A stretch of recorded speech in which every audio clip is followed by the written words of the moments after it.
Go ahead. Chastity, the social media influencer and rockstar killer. Maria, from Miami. And Lucy, aspiring actress. Sydney, hip-hop lover and writer, so I'm told. And my quiet one, Mackenzie. Well, hello, ladies. I'm Bella.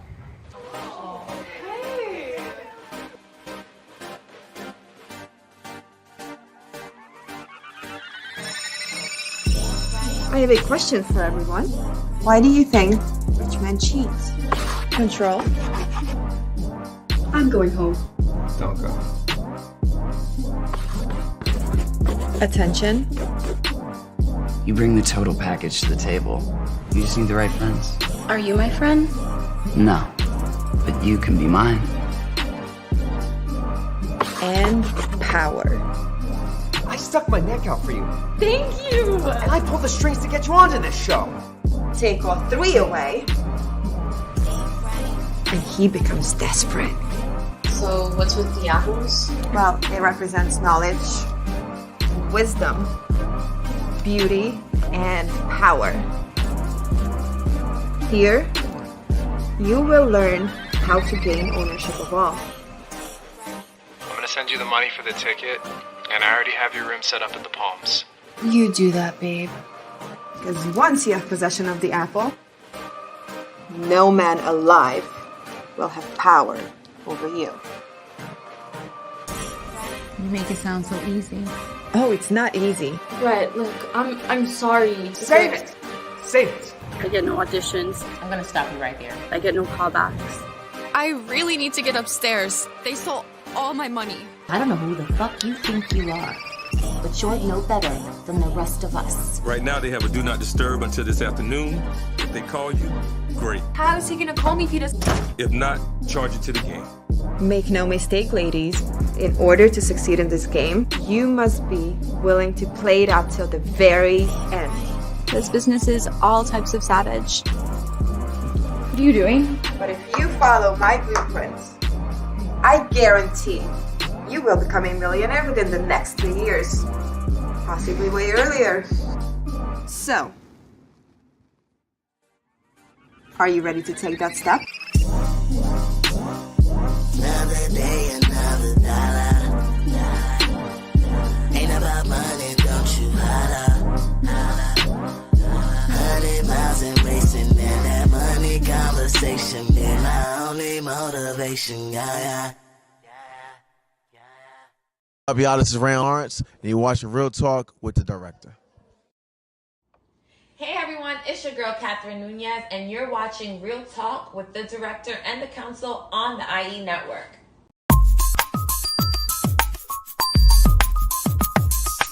Real Talk. Hey, I'm Gina Lou, and you're listening to Real Talk with the Director on Dollhouse Radio. Hey, what's up? It's Logan Browning, and you're listening to Real Talk with the Director on Dollhouse Radio. Real Talk. Hi, this is Alana De La Garza, and you're listening to Real Talk with the Director on Dollhouse Radio. Hi, I'm Diane Franklin from Better Off Dead and Bill and Ted's Excellent Adventures. You're listening to Real Talk with the Director on Dollhouse Radio. Hi, this is Monique Capri, and you are watching Real Talk with the Director on Blog Talk Radio. Hey, I'm Stormy Maya, and you are listening to Real Talk with the Director on Dollhouse Radio. It's Vicky Judy, Orange is the New Black, and I'm here with Real Talk. Yo, what up? This is Jay Ellis, and you're watching Real Talk with the Director on Dollhouse Radio. Keep it live. Hi, I'm Trina Parks.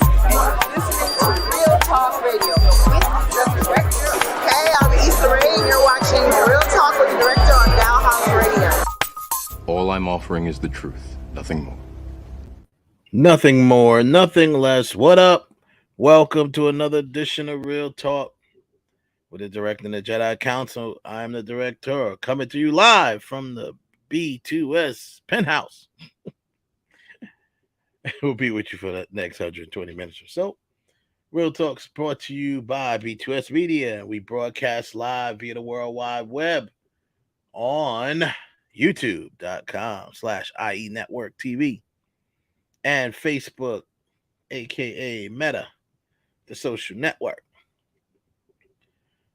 formerly was on Twitter.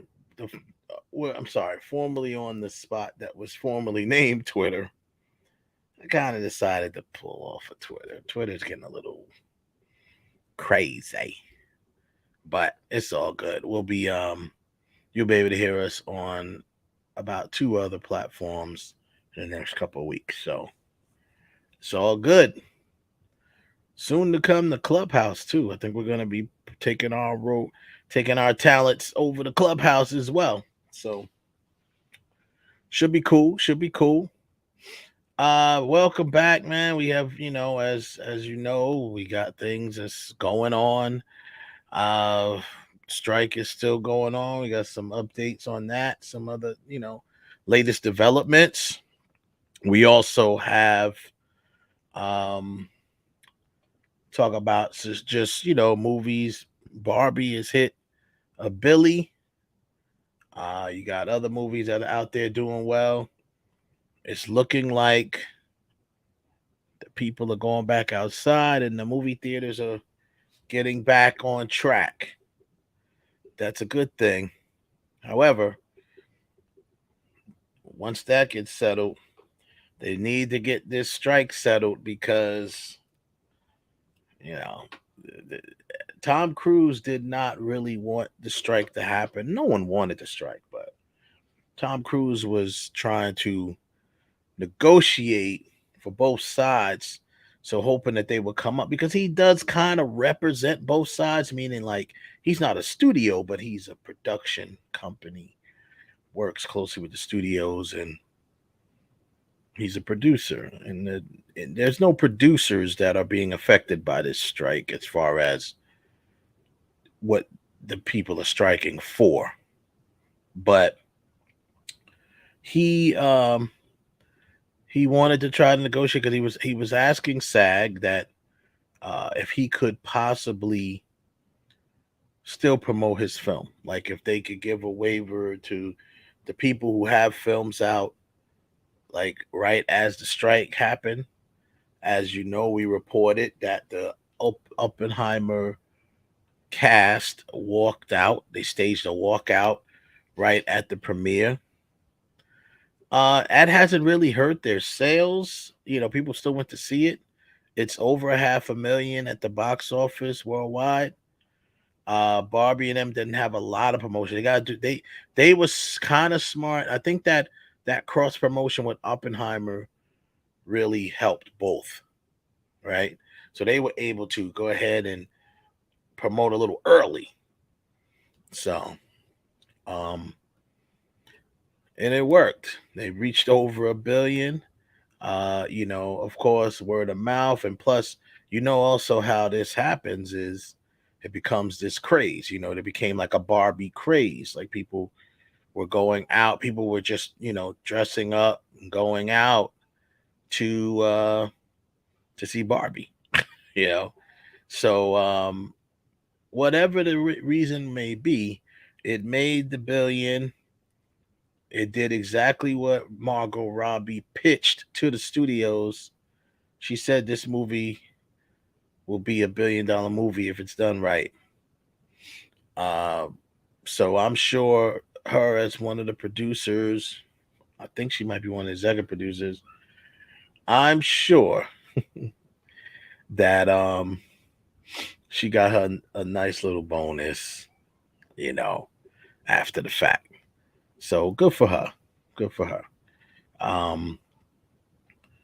We have a guest today, which is cool. Our special guest will be coming on at 9:30. She'll come through. She's an actress, a singer, songwriter. We're gonna come through and kick it with us for a few minutes. Miss Olivia Kyla will be coming, and she'll be at 9:30. So that should be cool. Should be fun. And that's it, man. We got more stuff to talk about. A lot of stuff happening more so in the news behind the scenes, and not a lot, we know the movies that's out, but of course I'll go to my weekend recap brought to you by boxofficemojo.com for the weekend of August 4th through the 6th. Number 5, Haunted Mansion made 9.2 million more this week. Number 4 is Teenage Mutant Ninja Turtles. Mutant Mayhem made 28 million at the box office. Not bad. Not bad at all. Nice little opening weekend for them. Well, they opened on the August 2nd. Yeah, so that was from the 4th to the 6th. So yeah. But they're worldwide at 50 million, which is great. You know, they made another 8 million international. So good job for the I wasn't sure how this was gonna do. I'm still not sure how far, but I'm hearing good things about it. So I'm hoping that it does well. You know, we want it to do well. So childhood, Teenage Mutant Ninja Turtles. Oppenheimer came in at number 3 at $29.1 million this weekend, adding to his total of $556 million. Okay, worldwide. 3-hour movie, by the way. All right. 3-hour movie. I thought that would scare a lot of people off, but apparently it has not. So good job, them. The Meg 2, The Trench. 30 million opening weekend.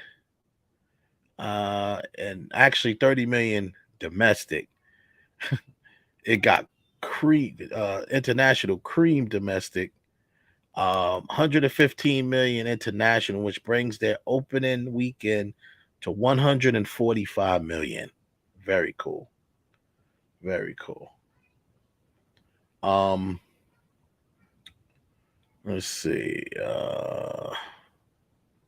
And finally, number 1, as we talked about, Barbie made another 53 million, which brings that might have put them over the hump.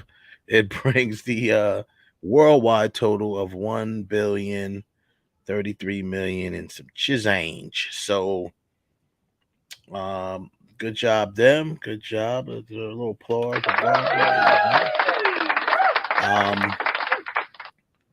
Yeah, they made 450. It's funny. 450 million, 59 million, almost 460 million domestic. But once again, international, almost most of the time, almost every time, the international numbers are going to be a little higher. I don't know. I had a feeling that Barbie would be a little higher on the domestic side, but doesn't matter. They still made the billion. They crossed that billion that they needed. I mean, you know, that was predicted. So, and the merchandise is going crazy. People were dressing up. People were going, you know, so it's really it's a Barbie craze. So there you have it. That is your weekend recap for the weekend of the 4th through the 6th. Right here on boxofficemojo.com and here on Real Talk. You're listening and watching Real Talk with the director of Jedi Council. I'm the director. Brought my Jedi Council with me. One of them's here. The other one's on the way. Ralph, you in the building. What up? What's going on, everybody? How's everybody doing tonight? Yo, man. What up, brother? See, I changed penthouses, as you can see. You know, I'm in the I don't know. I guess that's New York in the background. I don't even know. I'm still stuck on the desk. I'm still stuck on the Death Star. They just don't want to let me go. I don't You know. stuck on the Death Star? Just don't want to let me go. Just don't want to let me go. Like the attack is coming. I don't know if you can see it from right about there. They want you the to attack be... is coming. They got me stuck in here. I don't understand it. You gotta be ready. Oops, camera went off. Gotta be ready. Yeah. I gotta go man a gun real quick. Hold on. Gotta go man a gun. Yeah, right. Now you'll witness the full power. What do you say? The power of a fully operational battle station. Battle state. Yeah, as expressed by the Emperor Palpatine. Yeah, man. So that's what it is. Just, so we just came over to Endicon. Vader and killed 6 people. You know, because the elevator was late, so he was like, "You all gotta die." He just killed them. Imagine Vader killing people in the elevator, or the guy who's working the elevator. Like, oh man. Dan Shane, what he did to that dog.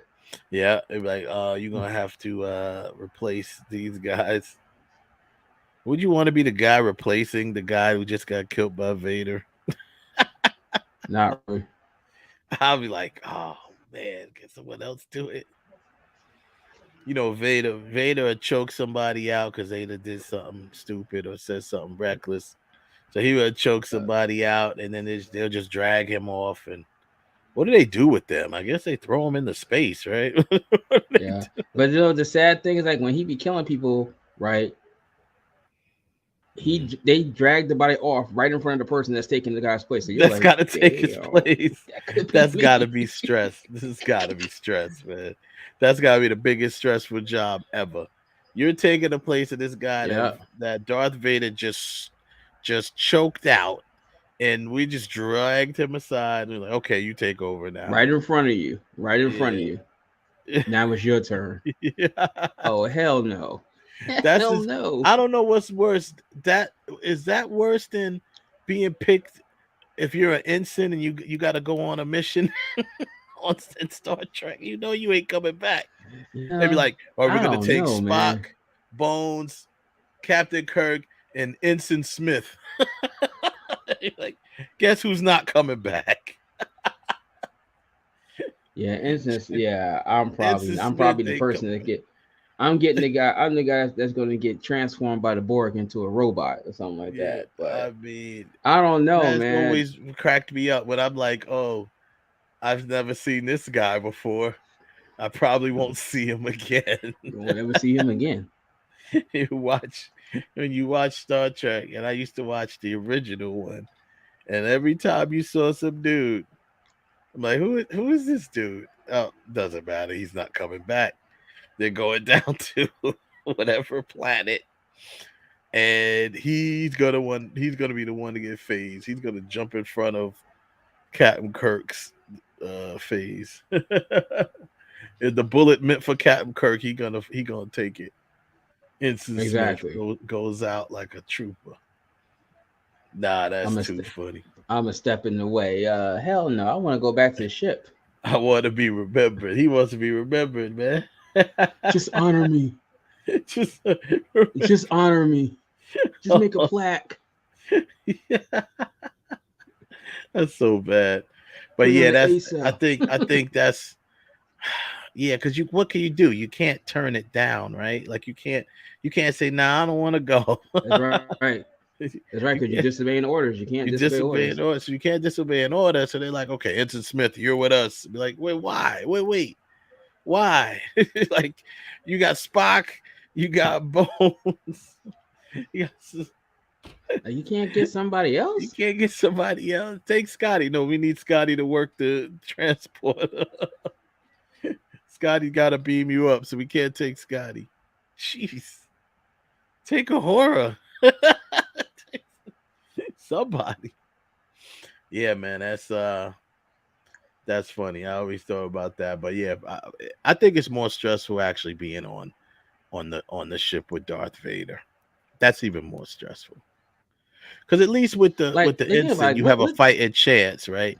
Like you have a fighting chance when you down there. You got a phaser, you got a fighting chance, right? But you on the ship with Darth Vader, you just don't know. You can't see what he's thinking. You can't see nothing about him. You can't read his body language. Like, what if he was pissed off? Yeah, you don't know if he's pissed off. So it's like you hear a little bit in his voice, but he'll choke you out with his same calm voice. You know? Yeah. I find think about what would you do? What would you do if you was on the Death Star, right? Or you was somewhere and you waiting for the elevator and the elevator open and there's Vader standing there? Like, I'd be like, nah, I take the stairs. He look at you like, what do you want? Yeah. I dare you to get in this. I dare you. I'd be like, did I press that button? I'd be acting like something else happened. I'd be acting like something else was going on. I'd be like, yo, did I press that button? Lord Vader, you go right ahead and have this. And see, but right there, he just might kill you for stopping his progress. You stop my. Oh man. You got nothing. You got nothing at that point. Nah, man. I just be like, oh, Lord Vader, I did not impede. I'm like, who pressed that? I'd be acting like someone else pressed it. I'd be like, who pressed the button? I just got here. Yeah, I just got here. Who pressed the button? Could someone Who pressed that button? Lord Vader is upset. No. Who drank all the Kool-Aid? It wasn't me. Yeah, yeah, Vader going around choking people out because you drink all the Kool-Aid. Like, bro, you can't even drink Kool-Aid, bro. What are you all mad for? No, but yeah, man. So, what else happened, man? Around the we got on the SAG-AFTRA front again. So now apparently working actors are starting to share their actual pay stubs from residuals in the light of the SAG-AFTRA strike. So you have people like Sean Gunn, who is James Gunn's brother, who is a writer, obviously. So you have writers and actors doing. He's a writer and an actor. Sharing his pay. You had a couple people from Orange Is the New Black. The young lady who played what was her name in the show? I forgot, but she was a little Asian girl. I don't know if you watched that show, but nah, she was in quite a few episodes. She was in a few seasons actually. Then they also got shots of people that are out there. If I'll share the screen real quick. A lot of people out there on the picket line. I was talking with this another actor who was out there on the picket lines, and he was saying, "Yeah, man," he said the picket lines is like it's a cross between a family reunion and a party. He's like, people, you got Bob Odenkirk right there, Better Call Saul, Miguel Nunez Jr., Paula Patton. Out there you see it. So the Sean Gunn is definitely out there on the front, and you see a lot. But there's a lot of them out there. And I guess the more working actors are happy to see the big name actors out there, even some of the ones that may not financially be hurt by this right now. And it's important to see those cats out there and this is the young girl from she's not a young girl, but hold up, other picture, was that Heather Locklear in the background? Where? Here? The picture you just had up there with Fran Drescher, the girl right there, right behind it, isn't that Heather Locklear? Back here? No, not the girl in the white cap. The girl right behind Fran Drescher's left shoulder. That doesn't look like Locklear? That doesn't look like Heather Locklear, no. That's not. It damn sure does look like Heather Locklear. I don't know what you looking older at, version bro. of Heather Locklear. Nah, not even older. This woman's eyes looks to be dark. Heather Locklear got blue eyes. Heather Locklear been going through her drunken binges lately. I don't know. I don't know. It don't look like her. Maybe it is her. I don't know. I'm just saying. I wouldn't say it was. If I took a look at her, like that, I didn't look like Heather Locklear to me. They don't have the list here of who it is. I don't think so though. So I say, yeah, she look old. She don't look like what's her name from Beverly Hills no more. Oh right, yeah, right. I'm just nah, that was. But you're talking about her. You don't even know if it's Heather Locklear. Oh no, nah, I don't think it is. I don't even know if she's wearing her hair brown or dark these days. Not sure, but it is, man. Yo, big up, cuz. What up, man? Yeah. So anyhow, they're starting to. I was trying to find some of the ones they were putting up. There's a lot of them that's putting up some pay stubs. It says here, to fans of my character Bev on Reservation Dogs. This is what actor is this? Jana Schmiegden, who plays Bev on Reservation Dogs, shares receipts of the 3 cents she received each quarter for unlimited worldwide streams on the show from FX, Hulu, and Disney. That's sad. 3 cents. That's Mandy Moore joined on other working actors at the picket lines, revealing she received very tiny, like 81 cents checks, 81-cent checks in the Hulu streaming residuals for her leading role in This Is Us. He said, which illustrates that success of the show or popularity of the actors does not in any way affect the size of the residuals. So that was her. Brandy Evans shared 3 checks she received from her leading role in the Stars show P-Valley.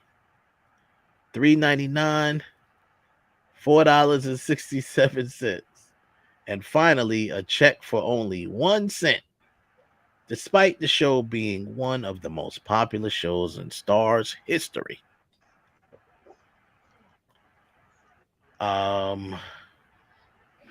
Shoot, that's just one of another people who shared some more stuff. Rachel Lyko says, or Rachel Lyko, who appeared on multiple shows across multiple streaming platforms, Netflix, Peacock, and more, including Bel Air, shared 4 images of 14 payments that only totaled, drum roll, I don't have a drum roll here, but it only totaled $18.89. That's 14 receipts that totaled $18.89 between all of the different platforms that she has been on. Okay, Brock Powell, a voice actor for popular animation and video games and anime, he only made a quote unquote grand total of $58.40. Oh, we're growing. It's going up. $58.49 for 48 episodes of a Disney show produced earlier during the pandemic. Even more shocking, Brock said he was once, quote unquote, paid a negative penny, essentially taking back the 1 cent. Well, if you don't buy it, I can put it on the screen. Here's what I say. They're putting the actual pictures and they showing receipts for real. They showing the videos. Videos, receipts. Put balance to it. Let's see. What was your opening? What was the check that you got for doing the job in the first place? You see. Here's context. Context is you're making it seem like, oh, I only got paid this much for doing my job. No, it's not. They're clearly saying that it's residuals. They're clearly saying it's residuals. I don't care, but yeah, they're saying it's residuals. But put context to the residual. Put context There's no to the context residual. to put to it. A residual is a residual. There's no context. Yeah. Residual is a residual. That's the contract that you signed up for. But here's what we're not adding. I don't care. You can say residuals all you want. That's like saying I work for EMI publisher for a whole summer. I saw what the checks were that a lot of black artists made from doing their records, their publisher checks, and the publisher checks were horrible. They were pennies on the dollars. But also you have to put that into comparison on, okay, what did you do as far as the song? What did you do? Did you just act? Did you write?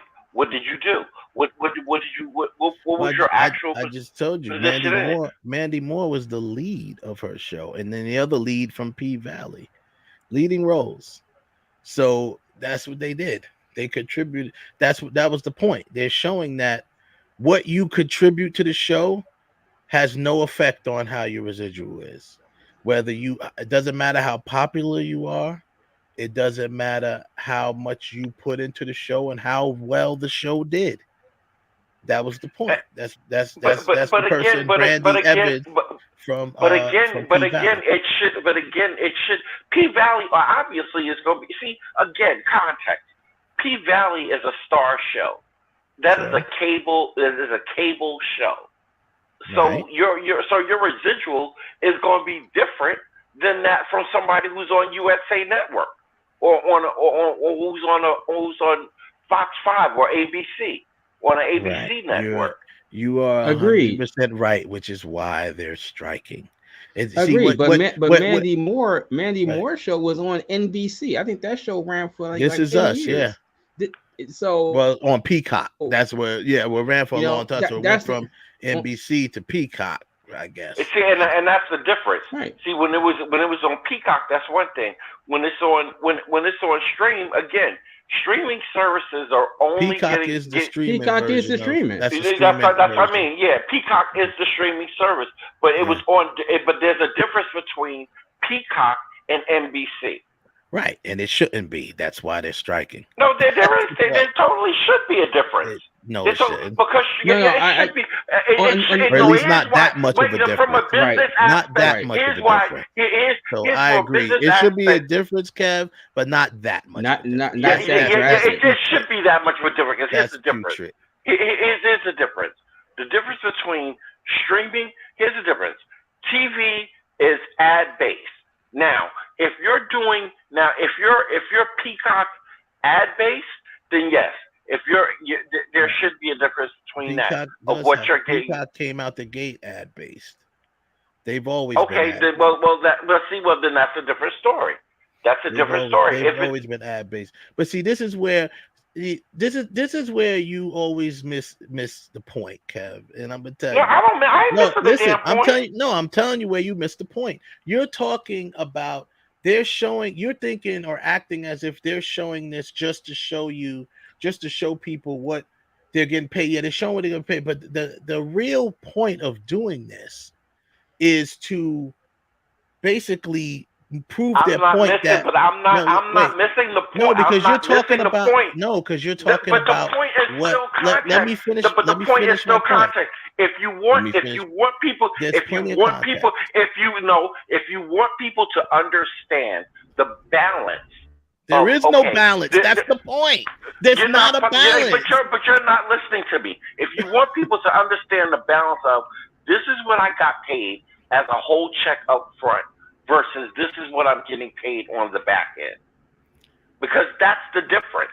There is no difference, the back end, because whatever you're just like you said they signed the contract. I'm not saying that enough to be said.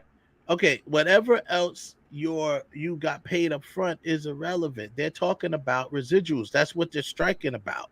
I don't care if they were striking about residuals. The problem, the point is that you need to show a balance. People, because if you just looking at it from out the gate, somebody who's ignorant to the industry, who doesn't understand what's going on, they're thinking, oh, that's all these actors are getting paid? Just 31 cents? No, that's not all they're getting paid. They're getting paid an upfront check, and then there's a back end. They need to look up what the word residual means.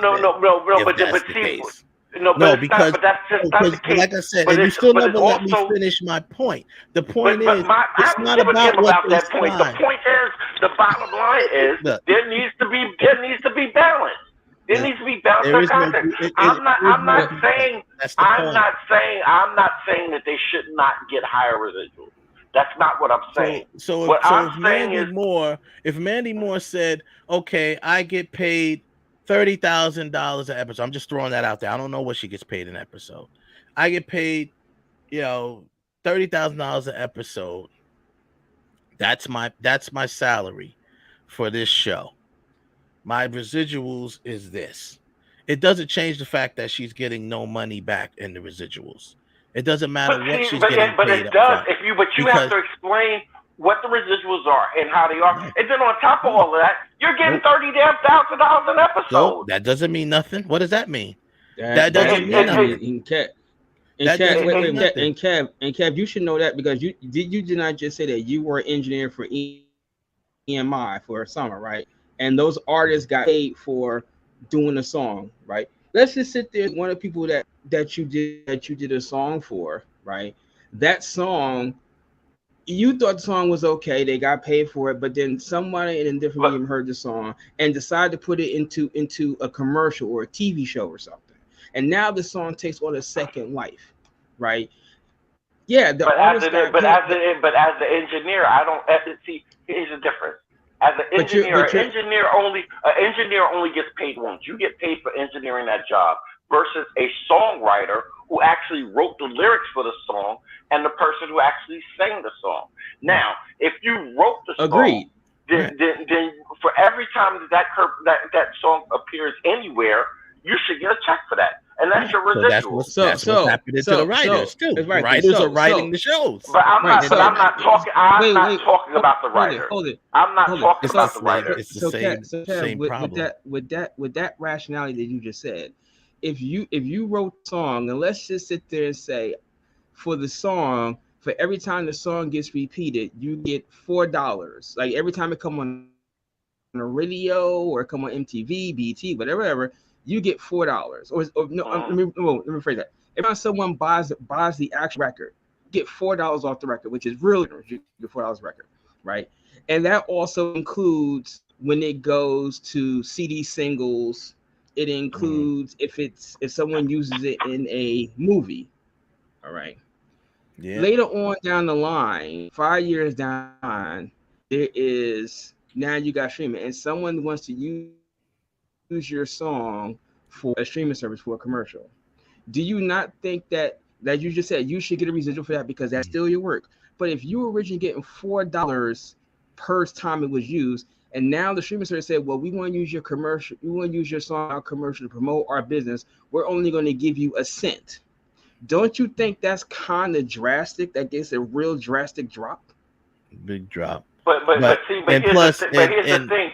But before we go, they're not gonna Kev, we got a guest on the other side. Okay, so before we go into that, but we'll pick this up on the other side of our guest, and we'll pick it up because the main thing is still to prove that it's time for a new contract. They're not denying that they signed the previous contracts. They're just saying that it's time for a new one. That's why they're posting it. And then, that's all they're saying. It's time for a new contract. So, yep. So yeah, man. So we got our guest coming on. Hopefully we didn't scare her away with yelling and shit. But come on, Miss Olivia Kyla, come and join us. Come to the stage right now. She did agree with Olivia. What's up? Hey, can y'all hear me? Yeah, I hear you well. Okay, good. What's going on with you?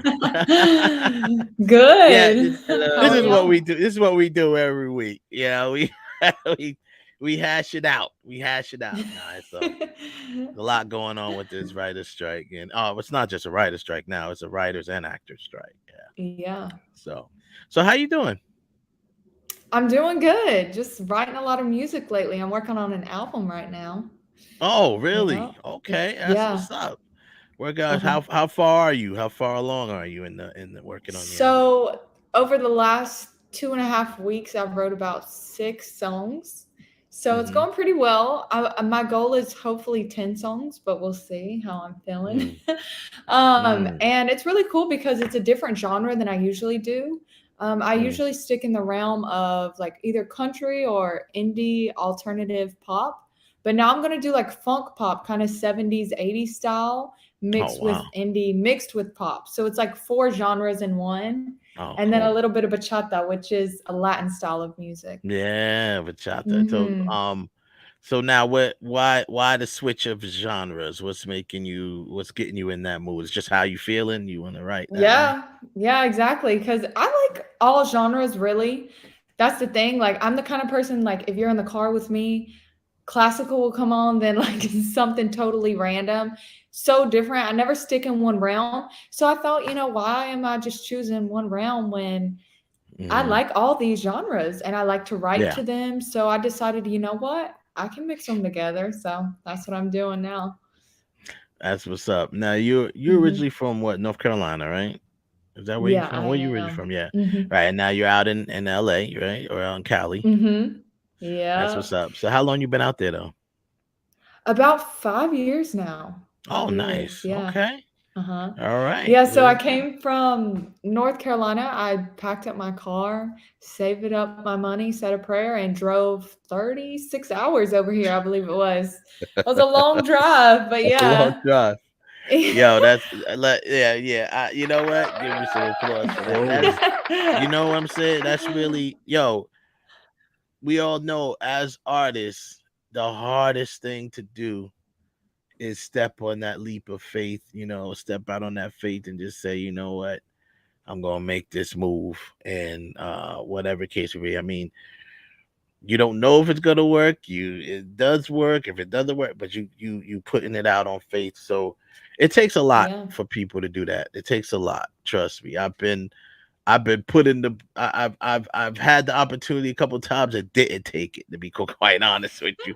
And yeah, I'm not saying I regret it, but it's just like, yeah, I did. I Mhm. should have took but yeah, but so I definitely applaud you for that. I mean, people have done it, you've seen it all the time from Yeah.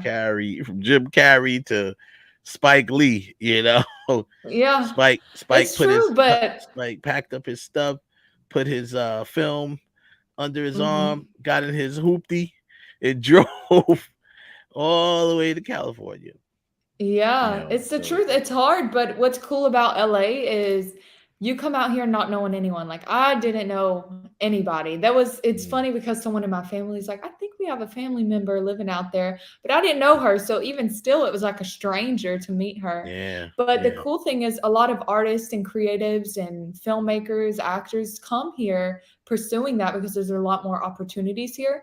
So you yeah. make friends pretty easily, like thank God, and you Oh you wow. find people, you create a circle, and it is like a family in a sense because they're out here on their own too. On their But it own, really is a yeah. mind game, like you're saying. You have to believe in yourself and push yourself because Mm, if for a second you think, you know what, these people are just as good as me, I don't have a shot. There's like 50 of us in one role mindset, then you're never going to make it really because what's yeah, meant for you is for you. You just got to keep going until it comes, you know? yeah. We have a So, number one yeah. fan in here, which you said they love you, Olivia. I'm your number one fan. There we go. Sierra, is that Sierra Smith? There we go. Yeah. So Hey, Sierra. that's what's up. So the music. Now we also know that you. I want to get to the acting too, and we know that you act as well. Yeah. Um, Which one did you do first? Was you acting first and then got into music, or vice versa? Or? It's technically like career-wise, professionally, I got into acting first, Right. but I've been singing since I was talking. Mhm. Like my Right. mom, we grew up in church. She was a singer for a Christian group, and Mhm. she just always taught me how to sing and encouraged me to like, Mhm. oh, do the little school competitions or whatever, go sing at church. So I've been singing forever. Yeah. And when I first moved to LA, I was pursuing acting mainly. But Right. then I got involved in a church here and was singing, and I realized, you know what? They're both my passions. I just really Mhm. need to, and they tie hand in hand, which is cool. So I just really need to Yeah. pursue both. So I did.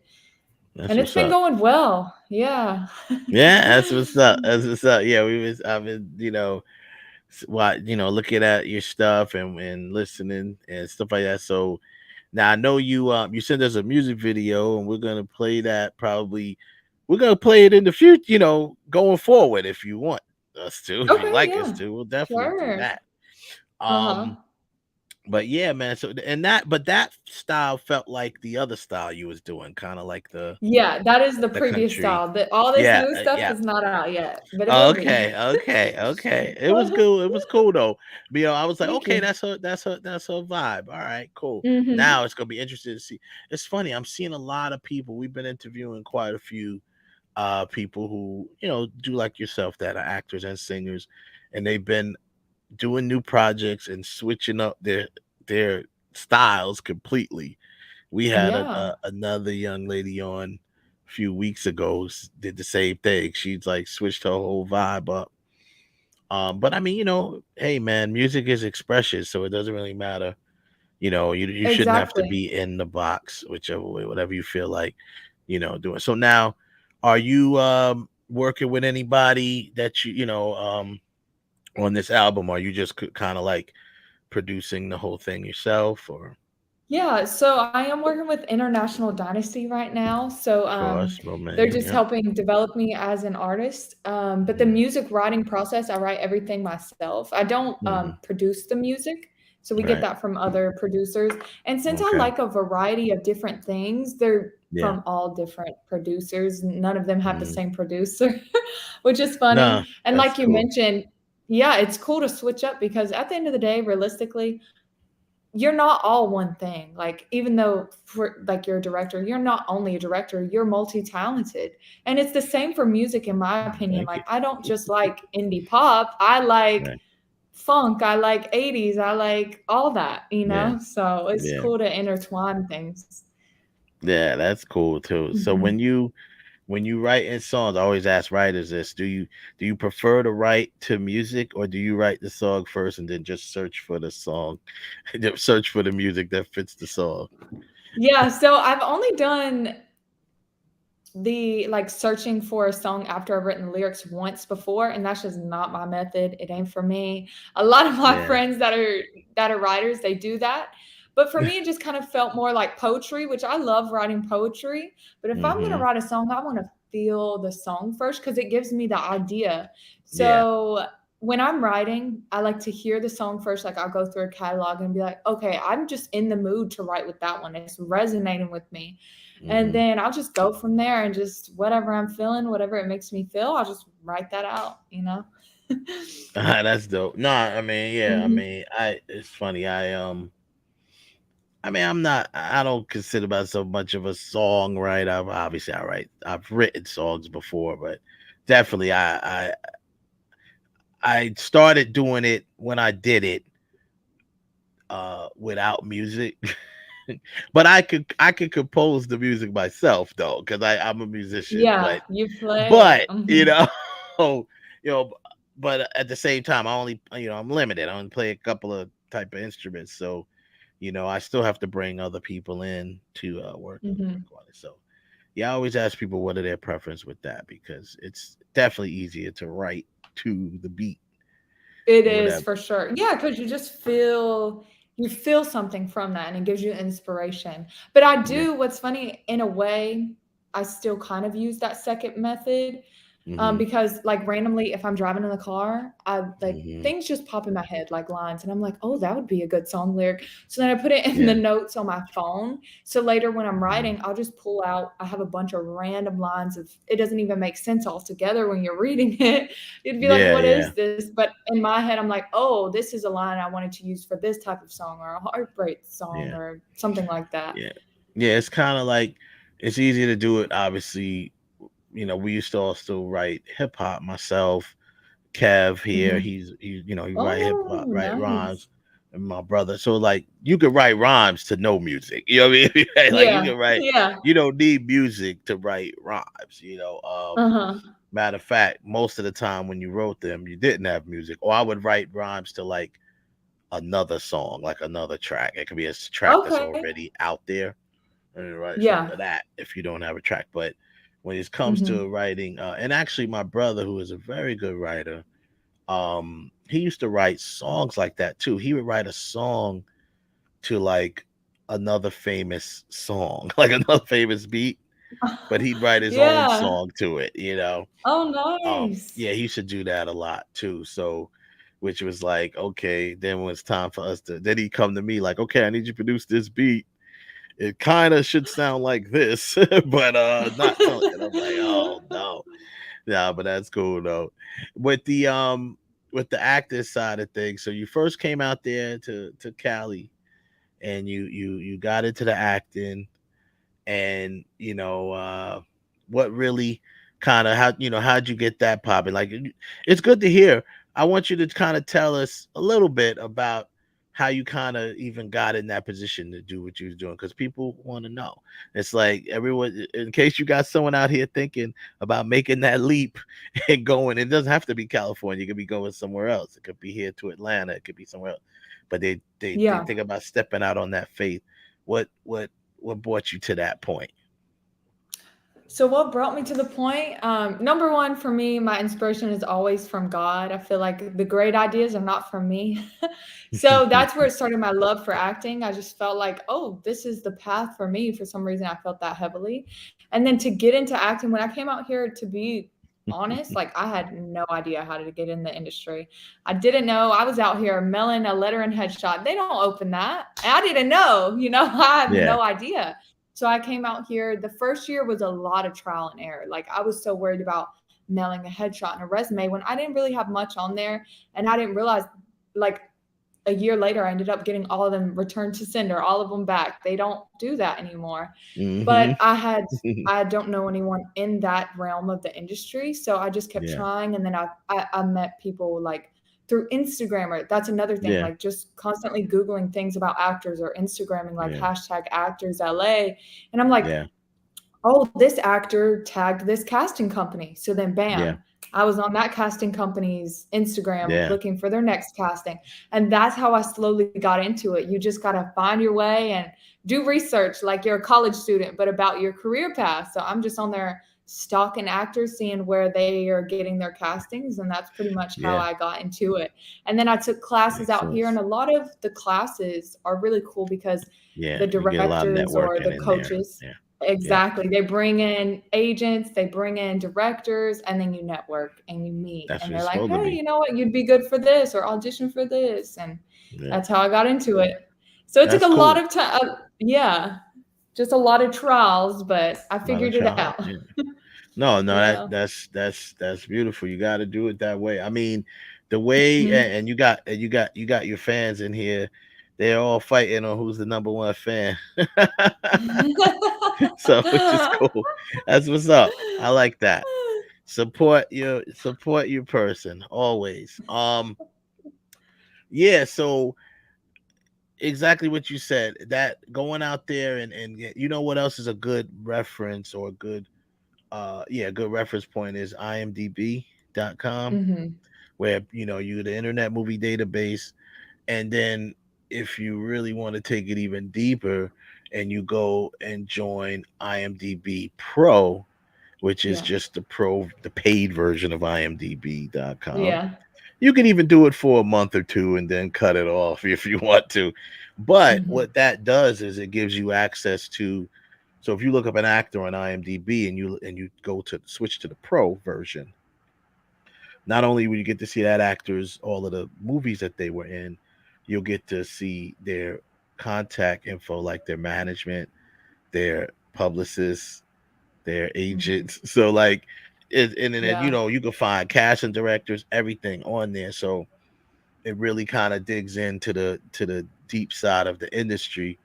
And they also have like auditions and stuff, that you like, castings and stuff on there. So it's a good tool to also send out, like, if for example I use my IMDb like as a resume in a sense, or an actor's website. I do have a website, but I like to send my IMDb because it'll show the credits. That's where they go.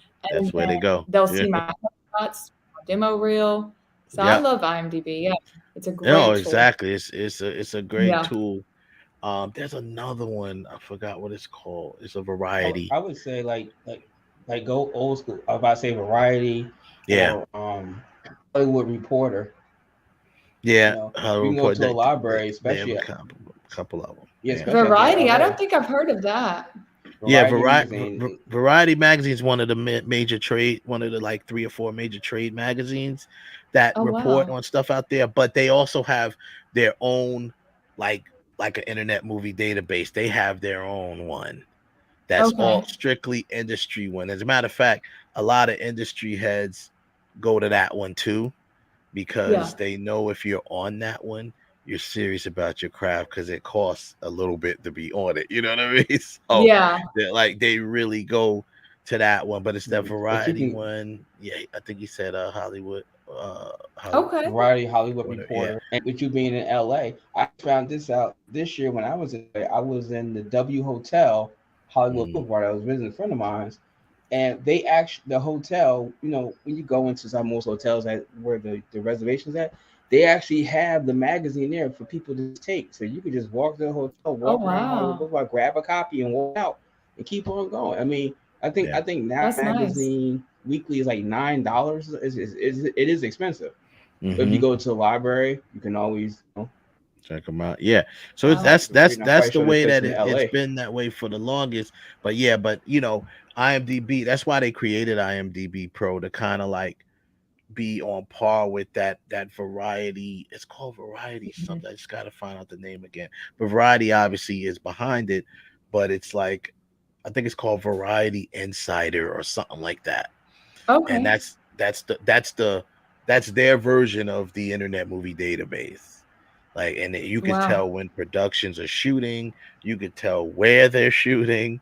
Like, so if you really want to get your stalking game on, you could be I might like, have to do that, yeah, like, honestly. yeah.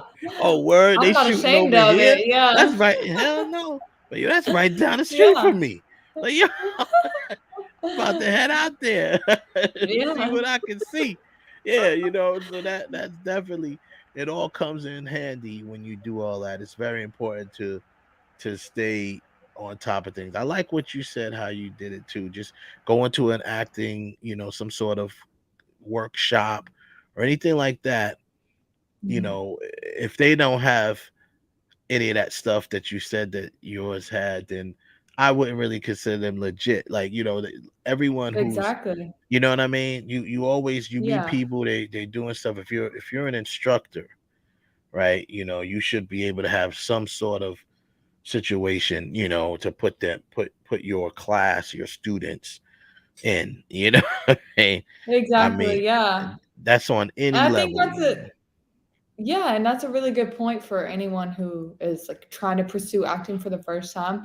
If you're in Yeah. a class, this is kind of my rule that a coach actually told us, and I think it's a good rule to go by.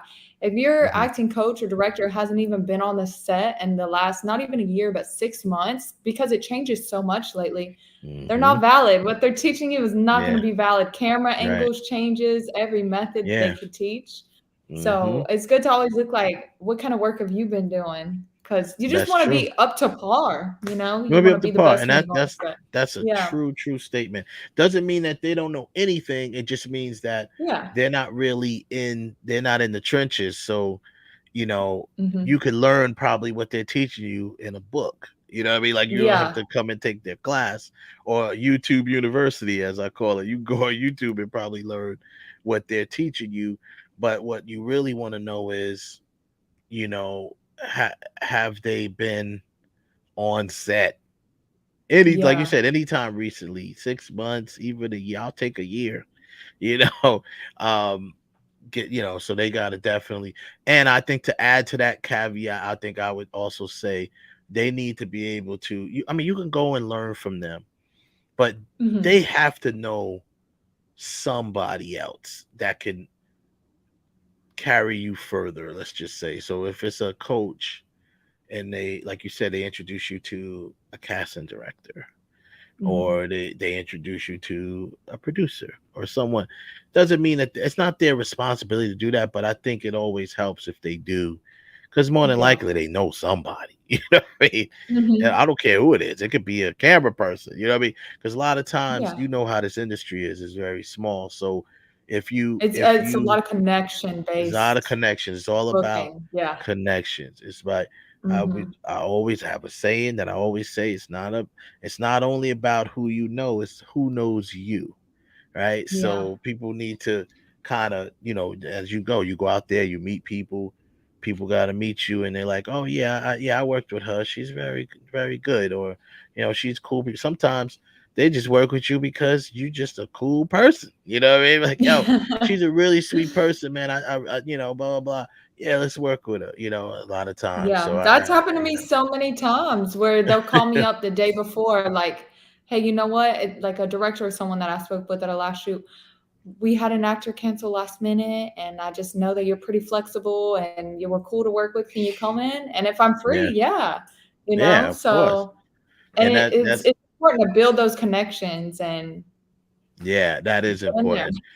And so and you mentioning that is another thing is important is being available, trying to make yourself available, especially if they're calling you like, hey, we were try to make it there, if you can. Exactly. Yeah. Try to make it there. So then you'll be deemed a reliable person. And that's another big check mark when it comes to Yeah. I know that's how I am.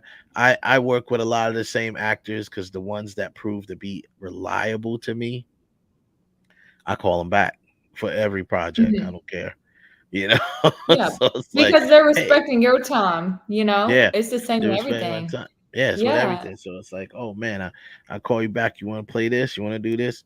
And they jump. It's no longer you no longer have to audition for me once I work with you a couple times, and I know what you can do, and I know that more importantly, you're reliable.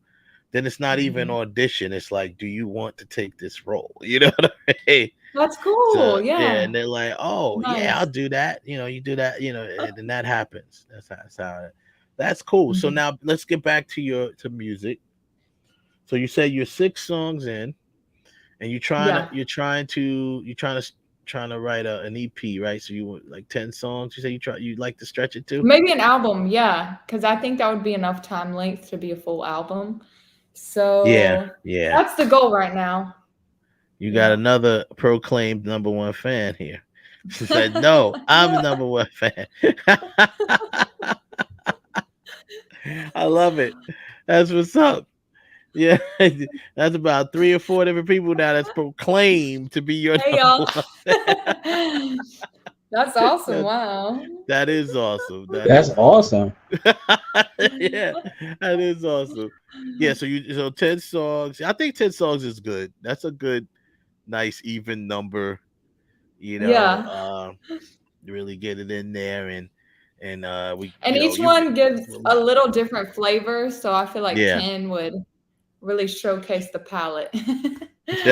So have you been able to do it? Have you been performing and stuff like that? You been doing any performances out I there? have. Yeah, I have been performing a lot, except not so recently music wise, because this year for me, I'm not in the union at the moment. So I've been booking like crazy. I've been very busy in the acting realm because a lot of commercials are going on. A lot of So my commercials, last performance, my last performance was actually at the Viper Room, I believe last fall or the end of summer. So I did a couple shows there, the Viper Room in LA. And I used to do wedding gigs and cover bands and things like that, just at restaurants and all over. But right now I'm just solely focused on that album. Yes, exactly. Yeah, that's work. That's working out. You know what I mean? That's like exercise, right?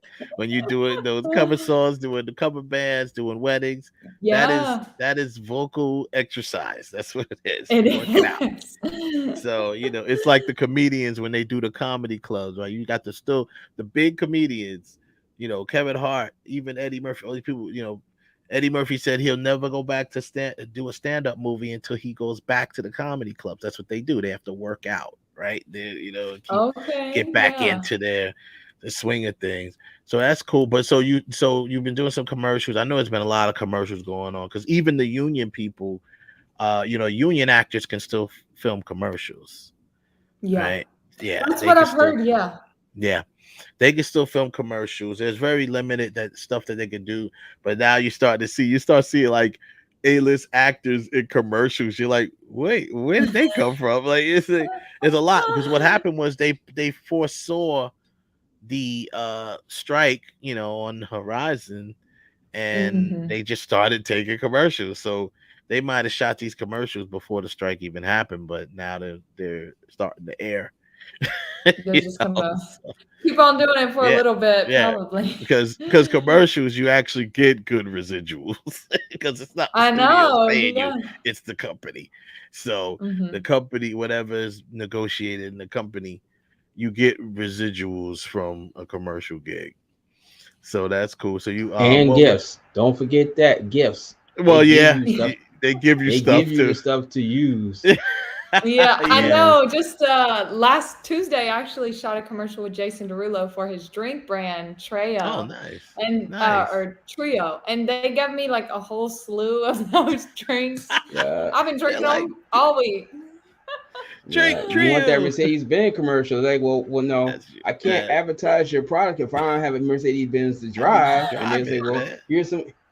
Here's a loaner vehicle. Use it. Yeah, maybe they'll let you lease it, you know. Yeah. They'd be like, yeah, or they'll give it out to you for a little while. Yeah, hold it for a month. Drive Right. it. Like I at least need a month to drive it around. Yeah, you need a month to really get the feel of the car, Yeah, no, that's Then you show it to a couple of places like the Grove, the Lakers basketball games, just show up. Show out. People like, yo, who's that? Yeah. Oh, she driving that brand new Benz? Oh, exactly. I need to know who she is. I wish, or even BMW. I remember BMW used to do these line of commercials with what is his name? He was from Ralph, help me out. He was in the movie damn, I don't remember the movie now. No, it wasn't Jason Statham. It was the other guy. He was in the heist movie with Denzel Washington when Denzel Washington was the cop and he was robbing the bank. Owen Wilson. Owen Clive something. Clive Owen. Clive Owen. Clive Owen. Yeah, Clive Owen. Yeah. Yeah, it was with Clive Owen. There's this whole slew of commercials that were real cinematic, where he was like delivering. He had like this suitcase or something like that, and like mad people were making cameos in it. Like you see like big people too, like Gary Oldman and Madonna was in one, and James Brown was in one. Like they was doing. I think David Fincher was directed them. David Fincher, he directed I think one or two of them. Tony Scott, the great Tony Scott, directed one of them. I think even my man, what's the Asian dude who directed Face Off? Lee. John Woo. John Woo. John Woo directed one, and you can imagine how much action was in it. But I wish they would go back to doing those. Those were awesome. Yeah. They were like little mini movies, like 5-minute movies. And they're with big names and the A-list actors. Just to sell a BMW. So yeah, hopefully you can luck up and get one of those. So what's next for you immediately? What's for your the immediate thing you're doing next? You just continue working on the album. What else? Yeah. I know. Like, I have some things I'm not sure if I can discuss, but okay. There is some things lined up, but just kind of on the down low. But some really exciting things. So if you don't have me already on social media, just continue to follow me. And where do we follow the you album so far is the main focus point at this moment, which is going really well. I'm just whipping out songs, so that's awesome. But hopefully that'll be done. I'm expecting that to be done within the next week or two. Oh wow. Because if I sit down, I can write a song in less than 30 minutes if I'm serious, like sit down. Right. But sometimes I have to be in the vibe, so it might take me an hour or two if I'm not feeling it as much that day. But so that's my plan right now, is get that album done. That's what's up. And you got probably at the end of the day you're going to pump out more than 10 songs. 10 songs could be for your album, but if you want 10 songs on your album, then you need to write 20.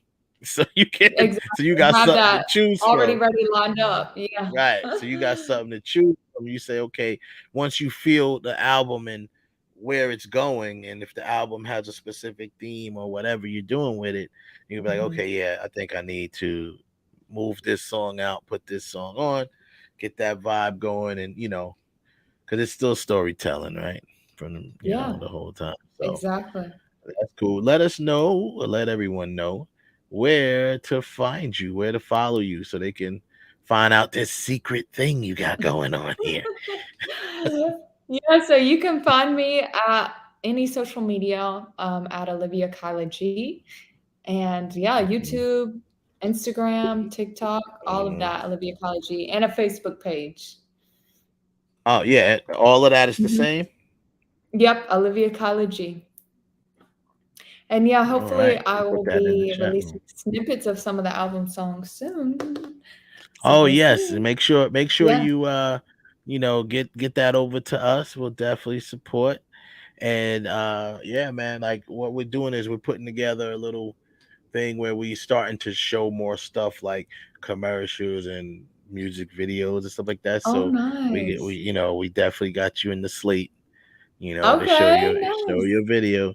And then, that's what's up. I'll be coming out there soon. I was supposed to come out there this month, but obviously the writers and Yeah.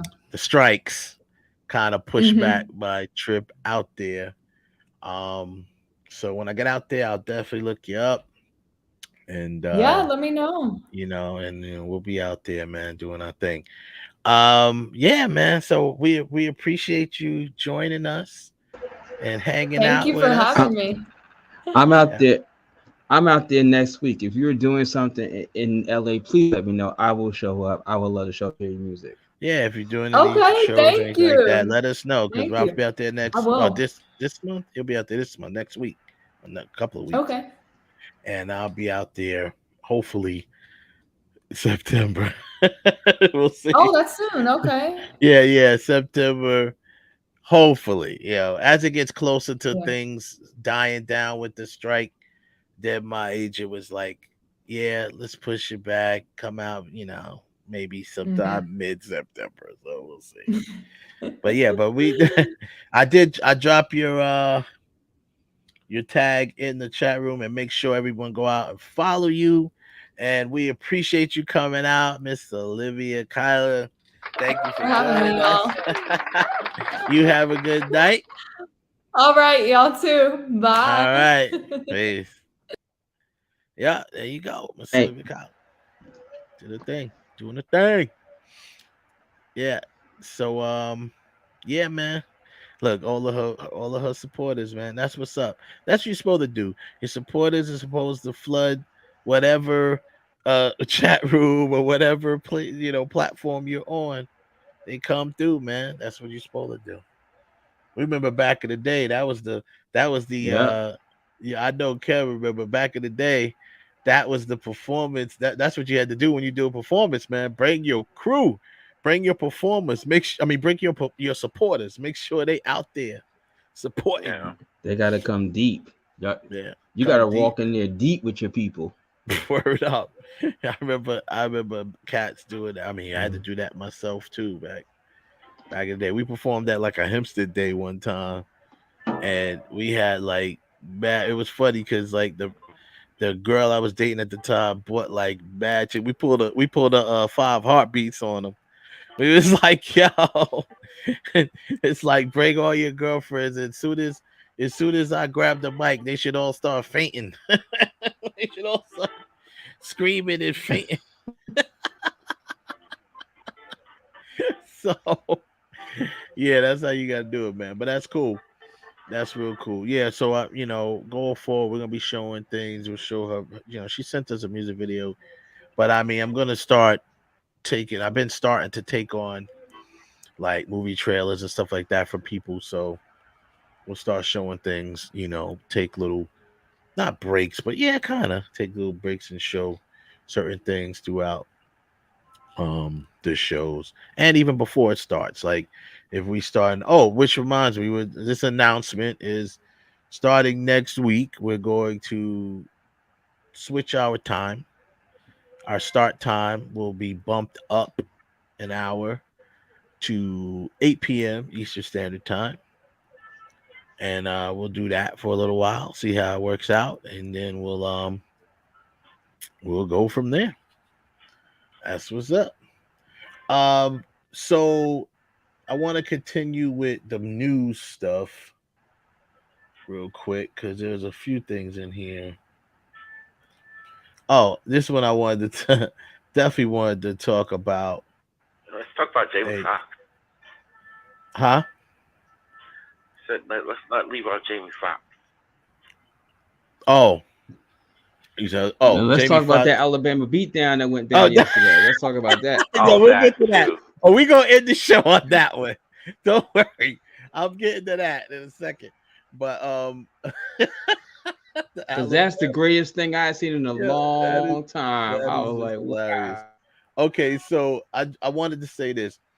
There's a former WB executive who sets the record straight on Zack Snyder's DCEU box office performance. And he basically this guy was, I guess he was one of the execs in charge right as Zack came into, and took and got his, not took over the DC universe, but kind of did start doing his DC stuff. Because someone did tweet.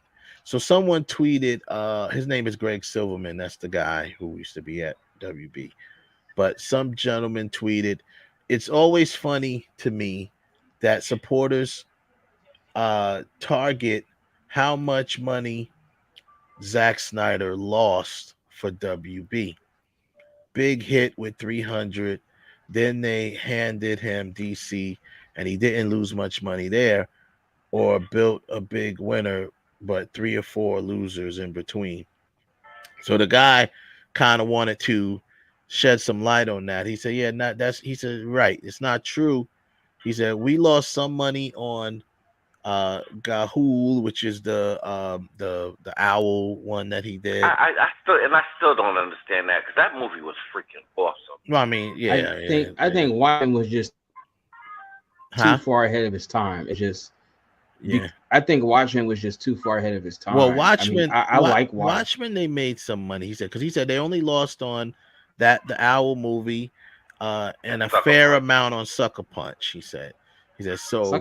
He said the rest of his films at WB were very profitable. Very. That's what he said. So he I don't even think they lost that much on Sucker Punch. Well, he said a fair amount. That's what he said. He said we lost a fair amount. I'm imagining because they probably spent a lot of money, obviously, on marketing effects and the marketing and the effects. The special effects. So, I mean, visually it was beautiful.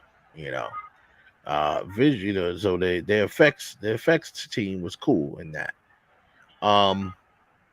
But yeah, so I thought that was cool because there's this false narrative out there that Zack Snyder has had a failed run with his run at DC with Warner Brothers, and that's not true, obviously. And I'm glad that someone came out, and of course it had to be someone that's no longer with Warner Brothers, that came out and set the record straight, saying, listen, we did not lose money with Zack Snyder's stuff.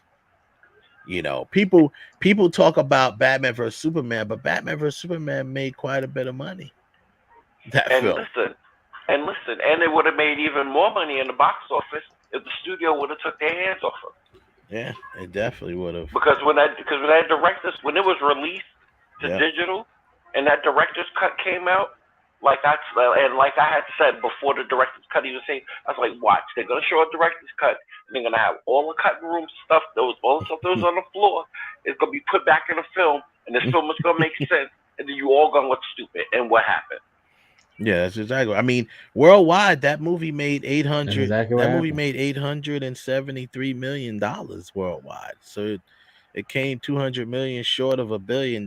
So that is definitely not a flop at all. A flop. So let's not act like that this movie was a flop. You know what I mean? And people talk, oh my God, Justice League. I mean, not Justice League, Dawn of Justice, Batman vs Superman. And I'm just like, I mean, in Justice League, as far as the performance in the box office, I mean, that's not really his doing. And again, it's not his fault. That's definitely not his fault, right? Then you got he had a whole finished movie in the can, and you decided in your stupidity to jump the gun And instead of being patient and realize this man was going through something and giving him the help and support he needed to get through the process of editing and putting out the final product, nah, we're just going to go in a different direction. You got a movie already in the can, and then you're going to turn around and spend a whole nother movie budget? So that obviously, because of that reshoots, they obviously didn't really make. That's how you lost money. Yeah, that's how they lost money, because they did so many reshoots, and that's what they've been doing that with. I mean, they did it with the Flash. They've been doing it with so many, and they've been doing it with. That's why your boy what's his name, who directed Aquaman? He's like, yo, James Gunn. Yeah. No, not James Gunn. James James Wan. Excuse me. James Wan put his foot down and said, look, we ain't doing, stop with all the reshoots, pushing stuff, but we're not pushing this back. If they push this movie back, I'ma sue you. Because this is not a breach of contract, or whatever he's suing them for. So I'm like, where exactly, how makes his run not a successful run, So it is what it is, man. People, I just wanted to bring that to people's attention. And you mentioned, Kev, you mentioned Jamie Foxx. What about him? The fact that, listen, I am so sick of this anti-Semitic BS. Oh, that thing, yeah. I actually, that's gonna prompt me for a couple things. First, we'll do Jamie, the anti-Semitic supposed thing that he supposedly said, which he didn't say. It's crazy, man. Someone asked me, the black church has been saying this for decades. Yeah, decades. Literally, the Bible, John 10:15. Yeah. So all he literally said was, and I'm paraphrasing, I'm not gonna say exactly because I don't have it in front of me, but he basically said, they killed Jesus. What do you think they're gonna do to you? That was basically like a thing that he's saying. So automatically, Jewish people thought he was, they always think that because he said they. And let's keep it a buck. And let's keep it a buck. Number one, historically, what the Bible says is that they meaning the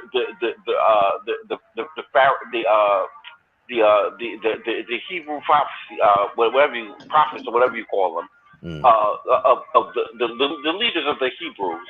Yeah. They're the ones who supposedly paid Judas to betray Jesus. Right. And then they went to Pontius Pilate to get him to do what he did. Right. So number one, where's the lie there? But on top of all of that, that's not even what Jamie Foxx was talking about. That's not what he's talking about. Foxx, his exact thing of what he meant was that Judas stabbed Jesus in the back. Mm-hmm. What do you think people are going to do to you? What do you think people are going to do to you? Exactly. And that's been a saying in the black community since the dawn of time. Right. He chose to use that analogy, which is within his right. He could have said the same thing about Brutus. You know what I mean? Or Caesar getting stabbed in the back. You know what I'm saying? He could have said "E tu Brute." He could have said "Two Brute." Yeah, that's right. Yeah, I had to study my little, a tu Brute. Yeah, a tu Brute. That's right. He could have did that, but it's the same. He chose the other analogy, which is the same thing. Like, word Judas, it's like that. People used to call people Judases when they felt like they got stabbed in the back. Like, you a Judas, son. Is that anti-Semitic too? But again, context. And again, this is our culture. Why does it every time that we do something, we have to give an apology and then have to explain ourselves? When everybody else does it, it's just what it is. But our culture, this is and a lot of, and you know what? And let's keep it a buck. The reason why we say that Judas is who he is, and the reason why we make that comparison is because that's what you literally beat into us when you came to these shores and took over America. So now all of a sudden everybody's all, you can't say that. Oh, but now we can't quote the Bible. These are supposed to be historical facts. But so that's a perfect segue to another thing.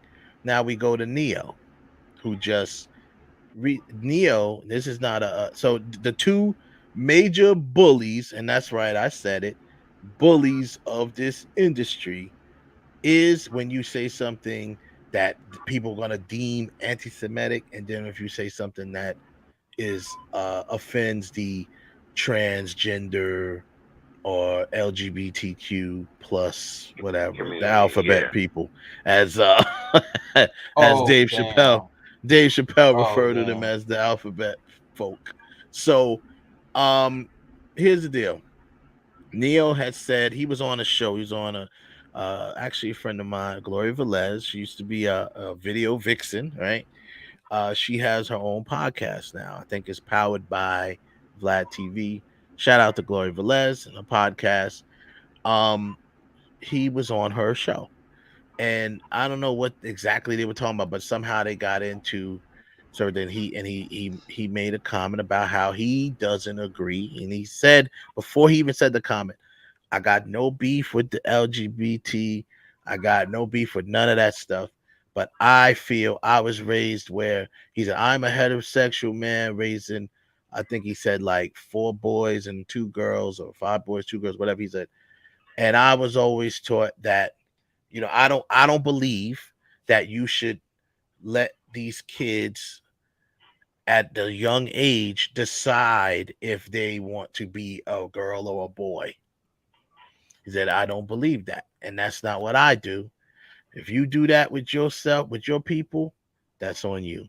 But I'm just saying, I don't see. He's like, when did this start happening? When did we start letting 5-year-olds, 7-year-olds make decisions that's going to change their life-changing decisions on their own? And that's what the sad part is the ones that's leading the trend is the people that got money, because they're allowing their young kids to go and get these surgeries and to change their sexuality. It's like, yo, you're helping this kid make this life altering decision without explaining to them down the line that this is what's going to happen to you. Yeah. You're never, if you're transitioning from a male to a girl or whatever you want to call it, you're not going to be able to have kids. Like you're literally ending our bloodline. Mm-hmm. Yeah. Unless if you're you a plan male on going transition to a female. Yeah. Yeah, so and either way, and even if you're a girl, transition the other way. If you're not planning on freezing your ovaries or doing something to progress our family tree, then nigga, no. You're not doing that. But, when you turn 18, you can make your own decision. So so Neo said that, and he actually put a little disclaimer out before he said what he said. And he wasn't. So then he caught, here comes the backlash. Then he had doubled down on it and also did a video saying, listen, I want you to hear it from the horse's mouth, because I don't want no one to get it misconstrued. He said, listen, like I said, I have no problem with anybody. If anyone's offended, sorry that you're offended, but this is how I live my life, and this is how I raise my kids. So I'm saying that I don't understand why other people do exactly what we talked about, make these young kids, or let these young kids make the decisions, and whatever the case may be. The latest thing that I had that circling around, then I saw something circling around I think this is the latest news. He actually he came out and apologized. So once again, we are bullied, and he had said in that video, and I don't know which came last. I think this came last, because he said in the video, I will not be bullied into apologizing because of my opinion and how I feel and how I raise my kids. Now, I don't know what time this article came out, but it says here, this says 8/6. What's today's date? Today is the 7th. So that was yesterday. So maybe he did apologize yesterday, and then but I just saw a video where he was like, well, this says 5 hours ago. That was one day ago. Neo apologizes for transphobic comments on gender identity. So yeah, so now anything you say, so if you say as a heterosexual male that I don't believe in that, that's considered transphobic now. Just like if you said that's bullshit. So you can't say you can't Jesus got agree. stabbed in the back by Judas, now all of a sudden that's anti-Semitic. Yeah. So it's like, And then the ones that yeah. are claiming to be anti-Semitic ain't even Semitic in the first place. But we're not even gonna go there. But here's the crazy thing. You know what I'm saying? Why do we keep apologizing for stuff because and being bullied into these corners? Yo, live for that. I'll answer that question. I'll answer that question because I was just talking about this the other day. It's because now we live in a whipped ass, punk ass, super sensitive society where they want to sit there and talk to you about, well, you're anti this, you're trans this, you're this. But if you have a legitimate question, right? Because it's coming from, they're looking at it as it's not coming from an area of you trying to get understanding. They're looking at it automatically on the back because it's coming from an area of being hatred, and that's generally not the case. I think a lot of us have questions about transgender life. You know, why, how, when did you make these decisions? Yada yada. And us asking those questions, you're automatically viewed as, well, you're transphobic. No, I don't understand. That's really the case. You know, the people that's getting on Jamie Foxx said about what he said about, well, they killed Jesus. What do you expect? If you really read the Bible, did that not happen? Has that not been portrayed even in films? Did that not happen? Oh, films, that's another transition. Films, church plays, cartoons. I mean, come on. Yeah, you know, I mean, books. But my thing is this, and I'm going back and forth between Jamie and Neo. But my thing with this is like, even with Neo, who basically said, I'm not going to be bullied into apologizing. And now all that's being reported is he apologized after much reflection. See, this is like, it's just a formula that they always make you. He probably didn't even write this. It was probably his publicist. But, after much reflection, I'd like to express my deepest apologies to anyone who I may have hurt with my comments on parenting and gender identity. I've always been an advocate for love and inclusivity and in the LGBTQ plus community. So I understand how my comments could have been interpreted as insensitive and offensive. Gender identity is nuanced, and I can honestly admit that I plan to better educate myself on this topic. They always say that. They always make them say that. They always make them say that. They always make them say that. That's the generic thing. They say that about that. That's the fall. That's the fallback. And then they invite you to come and learn something somewhere. Somebody from that community say, "Yeah, just like there's this one thing that this clip made me angry. It made me so angry. I don't even know if I want to show it, but it was a clip with Malik Yoba was up at Power 105, and he was there was some I guess trans and from that community up there too. I'm not even sure what their whole argument or beef was. Oh, I remember that. You remember what I'm talking about? When they're like, "Oh, do the work." They're basically telling him how to say. So instead of saying of a person who was born a female, no, that's not what you say. What they say, assigned female at birth or something like that. I'm like, listen, no. Now you're dictating. Now he's crazy, and he went right along with it, bro. I was like, bro, it'd have been. That's when they started. That's when they started the whole thing with cis and all this other. It's like, no, the word cis means to me, when I say cis, that means when I say to another black woman, sis, what's good? That means to my fellow black woman, what's good? What's going on with you, sister? Sister, short for sister. And you don't. Oh, cis. Now cisgender. They're making heterosexuals. They changed our whole thing. We're no longer heterosexuals. We're cisgender. Listen, Wow. I don't have nothing against the LGBTQ community at all. Nothing against them. But what I do have a problem with, and I do mean that but, yes, put that but there against what I said.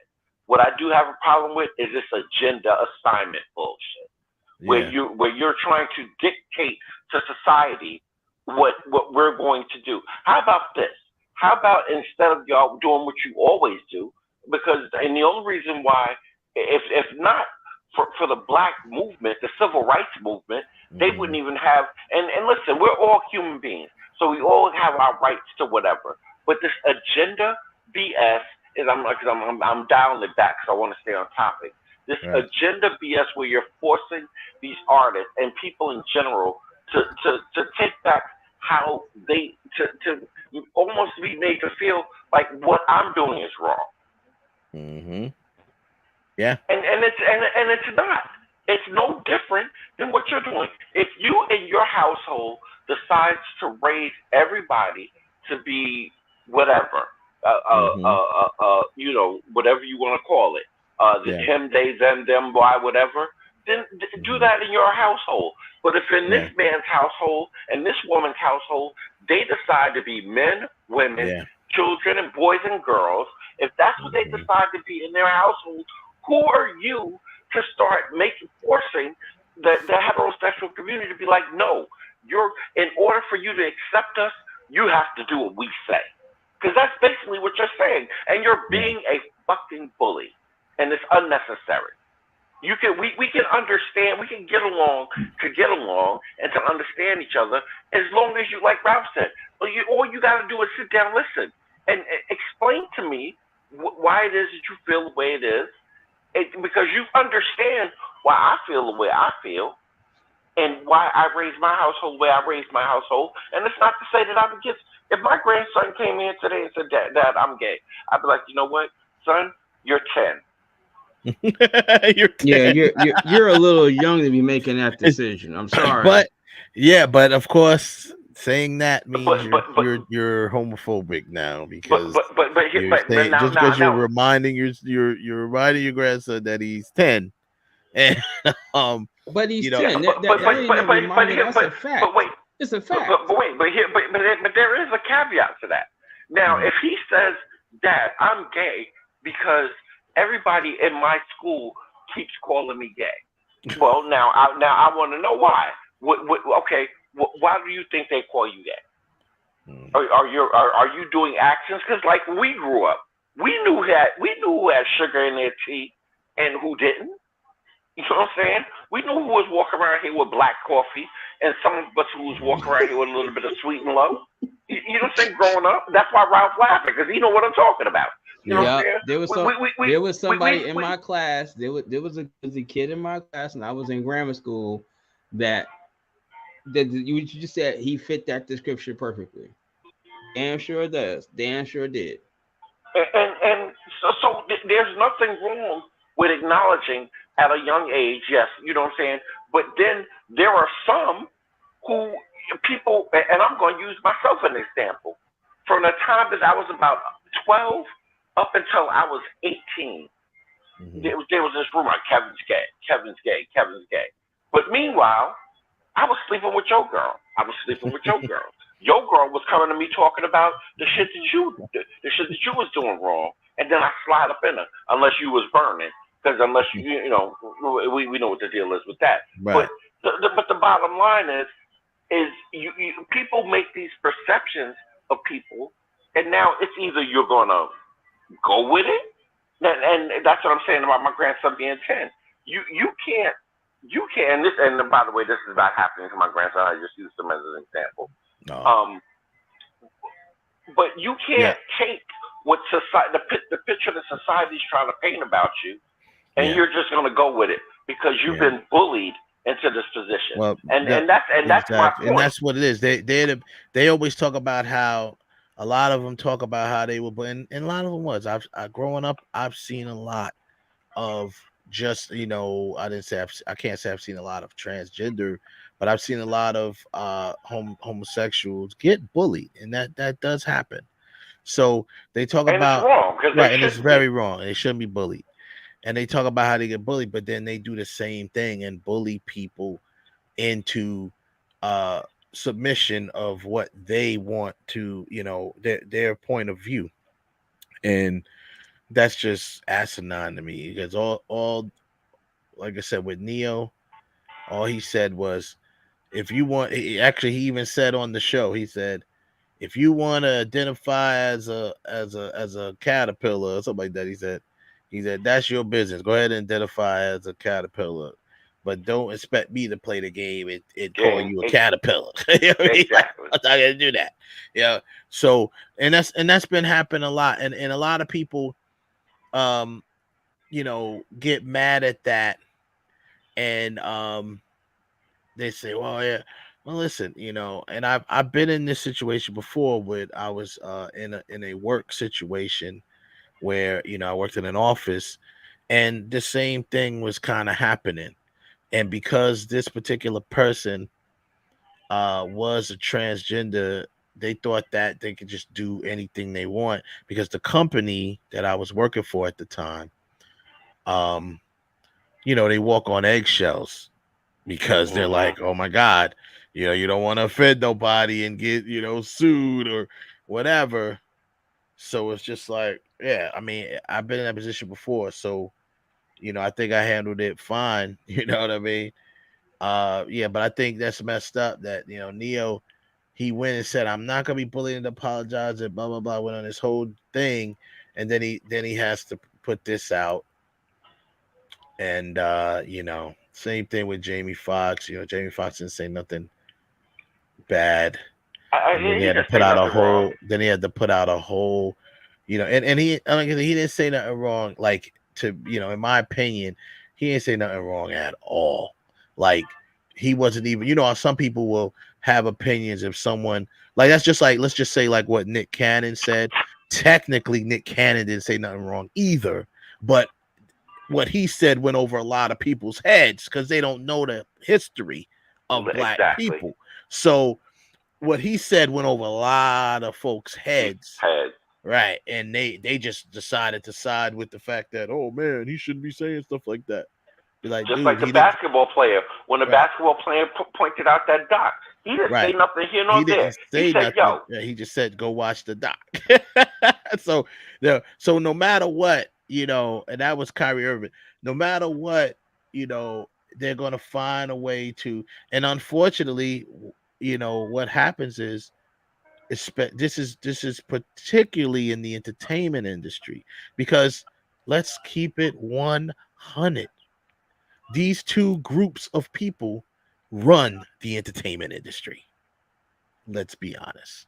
And that's why you get disappointed because you see these people who make their living in the entertainment industry have to come back and apologize for something that they said, even if it wasn't nothing wrong. They have to apologize because the Jewish and the LGBTQ people from that community, they run the entertainment business. There's no ifs, ands, or buts. Don't let anybody tell you otherwise because they're lying to you. So that's just the way it is. So they feel like now this is the industry that they live and breathe in and work in. They feel like, more than likely they're getting advised by their publicists or someone or lawyers or whoever. And this is why they get the stories told that get told. Sorry, not to cut you off, Wes, but this is why for so long we've been fighting for representation because our stories are never told. And when they were told through a distorted lens. They're told through a lens of what you think about us or how you portray us. And in turn, that affects how society thinks about us and then how we think about ourselves. And then you start to act that way. Like, oh, this is how they see us. Oh, so it must be true. Meanwhile, you could go with you. Wes was raised by both of his parents. I was raised by both of mine. Sure was. Yeah. So, I mean, that's what I say. I tell people all the time, I'm like, look, I had a good childhood. I ain't gonna lie. I can't say And Ralph, I'm sorry, Ralph, I didn't mean to leave you out, but Ralph had both of his parents. Here you Right. are. So I mean, the statistics of, and you know, I'm going to give myself a little pushback because I didn't find out that my stepdad wasn't my real dad until I was 12. Right. But you know what he But did? you still had a father. But when he met my mom, that was my dad. He took me Right. everywhere with him. So, Well, that's so what I I'm saying. didn't know no You different. still had a father. That's the Yeah, main so thing. You yeah, know, just like and Shaq there said the are a same lot of thing. us. Shaquille O'Neal went to the same thing. You know, that his biological father was So- not the one who raised him. He got raised by Yeah. his His his own stepfather. father, stepfather. So, and that's his biological father. didn't bother. Biological didn't bother. So he decided. But yeah, so I mean, with that being said, I mean, it's just this whole thing. I know we get disappointed, people, fans, and we all get disappointed by it. I'm only saying that you know why they do this. And the funny thing is, the people from these communities, they know you're only doing this to save face so you could continue to have a career, you know, or whatever the case, but they accept it anyway. They're like, okay, yeah, as long as you humbled yourself. And see, and that's the bullshit. And this is why we need to start Tyler Perrying them across the board. Yeah. In Los Angeles, start buying up property, start buying up real estate, build your own studios. Yeah. Build your In own New studios, York. and you don't even have to do it in Los Angeles. Do it somewhere else. Do it other places. That's what, you know, like Tyler did. He did it here in Atlanta. 50 Cent is building a studio in Louisiana. You know what I'm saying? So do it other places where that's, you know, still good real estate.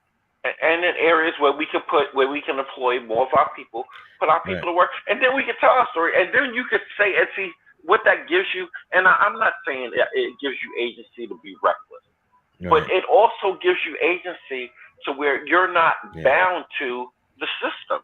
Right. You're not bound to the my system God, that has created that they have created that they created this toxic atmosphere. Of course.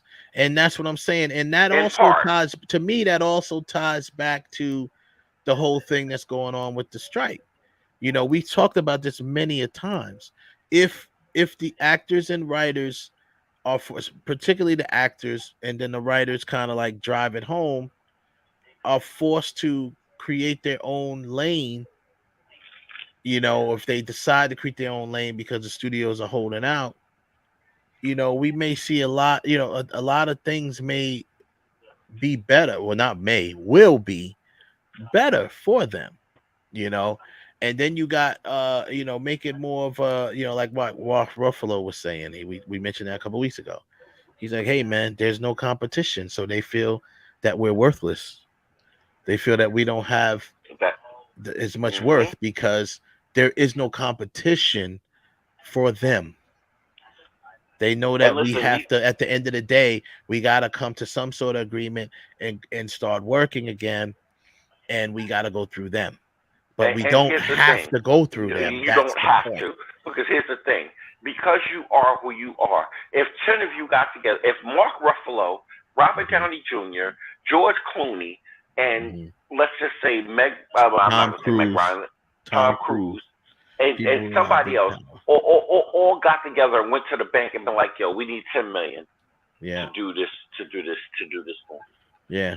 Now we all know $10 million in Hollywood is cheap, and if the production is done right, oh my God! Even if you just did a horror movie for $5 million, you could turn around a profit of at least $200 to $300 million. Yeah. And just by being attached to that movie, it'll make money. There you go. You know what I mean? So it's like, okay, well, we're gonna use ourselves to make the money. That's exactly what Mark Ruffalo said. He said the SAG union needs to start giving waivers. He said we as performers need to pay attention to the independent producers that are getting waivers from SAG. So even people like myself, I'm a SAG signatory company. So they give me SAG waivers, right? To get SAG actors in my film. he's basically saying, pay attention to the people like us so we can maybe partner with them. And we partner with them because we're bringing our faces to the table. So that's like bringing money. You know what I'm saying? To the table. It's just as good. It's just as good. Right. So we can partner with them, executive produce, whatever. And then the film does well, everybody eats. You know what I'm saying? It's like, and we can go on It's and the same business model that I'm sorry, Wes. It's the same business model that the producers use when they do pitches to get money from people. We got X, Y, we got X, Y. You can hand me a whole good script. Yeah. If I got $300 million, you can hand me the best script on the planet. Right. But you're gonna ask who's in it. Who's in it? Who's attached to it? Well, nobody yet. Get back to me when you got somebody attached to it. So that's exactly what happened. So they're like, now it's you don't have to worry about who's attached to what. I'm coming to you. You know what I'm saying? Mark Ruffalo is coming to you. I'm telling you right now, bro. I'm hitting up Mark Ruffalo's agent. I'm be like, listen, I saw what you said, bro. Let's go. I got you. But hopefully SAG opens up and does that, because they've given that permission for people to do that with independent, because you know that independent producers are not working with the studios. So there you go. It's not a struck project because it's an independent project. So now what we need is, and you know what the main thing we need? We don't just need the independents to build up. I mean, because there's a lot of independents out here making a lot of independent content. Right now, the main thing that's needed is distribution. That's If what you said before, if the major actors came together and said, listen, we're going to form a distribution company, maybe go to a Tyler Perry, go to a Byron Allen and be like, yo, we want to get all of us together and form a distribution company, pipeline network. Yeah. And you got those people, Byron Allen, who owns several networks. You got Tyler Perry, who has the studio. Like, listen, we will contract with your studio to shoot all our films out of there. You know what I'm saying? And let's put together and do this distribution. AMC did it. AMC filmed a lot of The Walking Dead through Tyler Perry Studios. They shot a lot of the stuff on his set. And if they're gonna do, and like I said, you get a straight up, So I want to spend the last 10 minutes. Oh, Jesus. So, like Ralph brought up, the Montgomery Riverfront brawl, the Alabama Slammer beatdown, Alabama Summer Slammer. That's what we gonna call it. Yo, it really did become like SummerSlam out there. It became like the battle royal. Like, all right. So basically, as most people probably already know or see, this brawl broke out in Montgomery, Alabama, at a riverfront. There was like a riverboat going on there, and so basically, a security guard, who worked for the docks. I guess that docks that was there.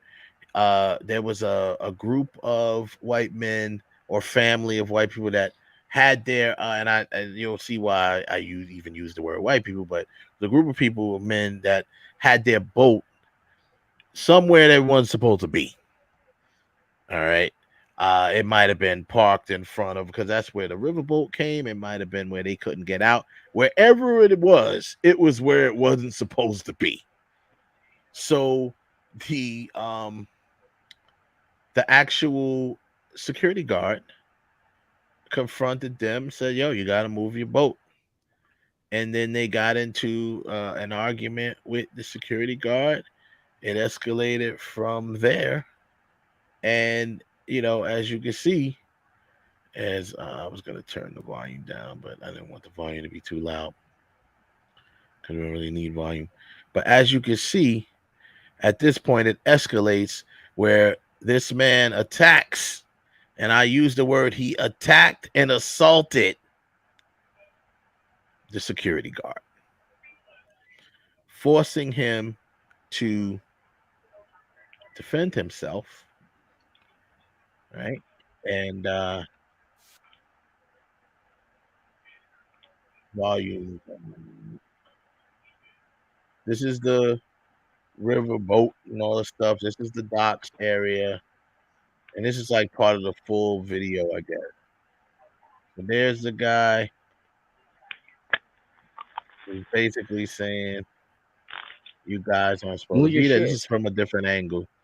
He's like, "Move your stuff, move it now, move your boat." And I don't know why this person turned away because they're gonna miss the fight. I don't know if this comes from different angles, but yeah, here we go. Here, move your stuff.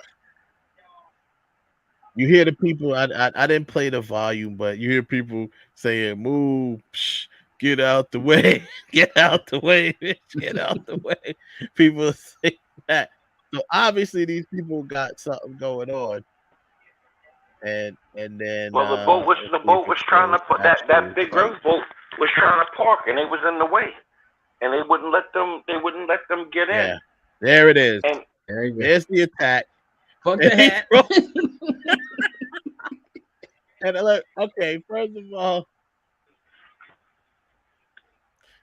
of all, of course, we here at Real Talk. We do not condone violence in any way, shape, or form. However, you speak for yourself, bro. Protecting Speak for yourself. Whoop his ass. No, well, but the thing is this. This was not started by this man. He was doing his job. He was doing his job, and he was attacked. As you can see right here clearly, I'll run it back. He's talking to him. He's heated argument, but he's telling him what it is. Yo, you gotta go, and then he decides he wants to hit him. And mind you, before. And here's the thing. Mind you, this conversation had been going on for about 10 minutes. Yeah. Before that guy came and pushed him. Before he came and pushed him, yeah. And he explained to them, listen, and now this guy is telling somebody else who came down to stick their nose in, like, listen, they need to move. This is the riverboat park here. Why are you know this? Yeah. But again, white privilege and your stupidity. So this is where white privilege goes wrong. And then he so as you know, then the fight just continues, and what happens is more than 5 people decide to jump on this man. Here comes another one, as you see, and another one. So now you got 1, 2, 3, and one of them was a female. 4 right here on the way. So he's got and the chick in the green was 5. actually trying to help. Yeah, she was trying to stop it.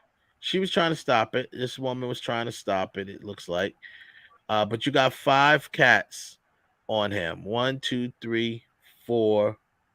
And actually one of those cats also with the chick was trying to help break it up. I think the dude with the yellow shorts was trying to reach in and pull him. So you got someone trying to pull that out, pull him out. Here comes a person in the red dress. Here comes Karen, another female. So there they go right there. So at this point, a gentleman from another angle, you saw him all the way up here on the docks.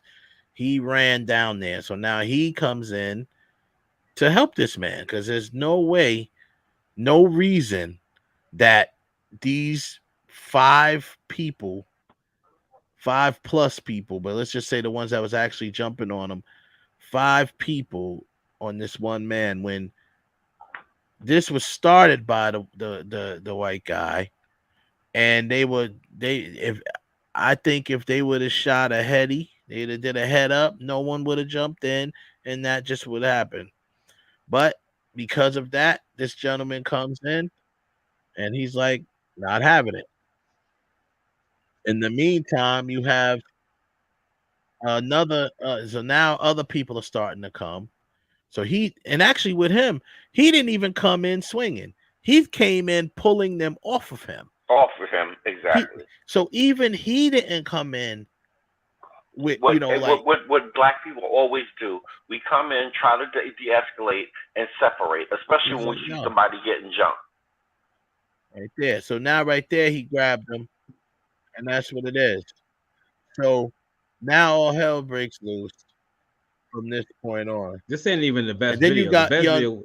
you got Young Buck over here who dove in the water. And They're calling him Aquaman. They're calling him Aquaman Aquaman right now.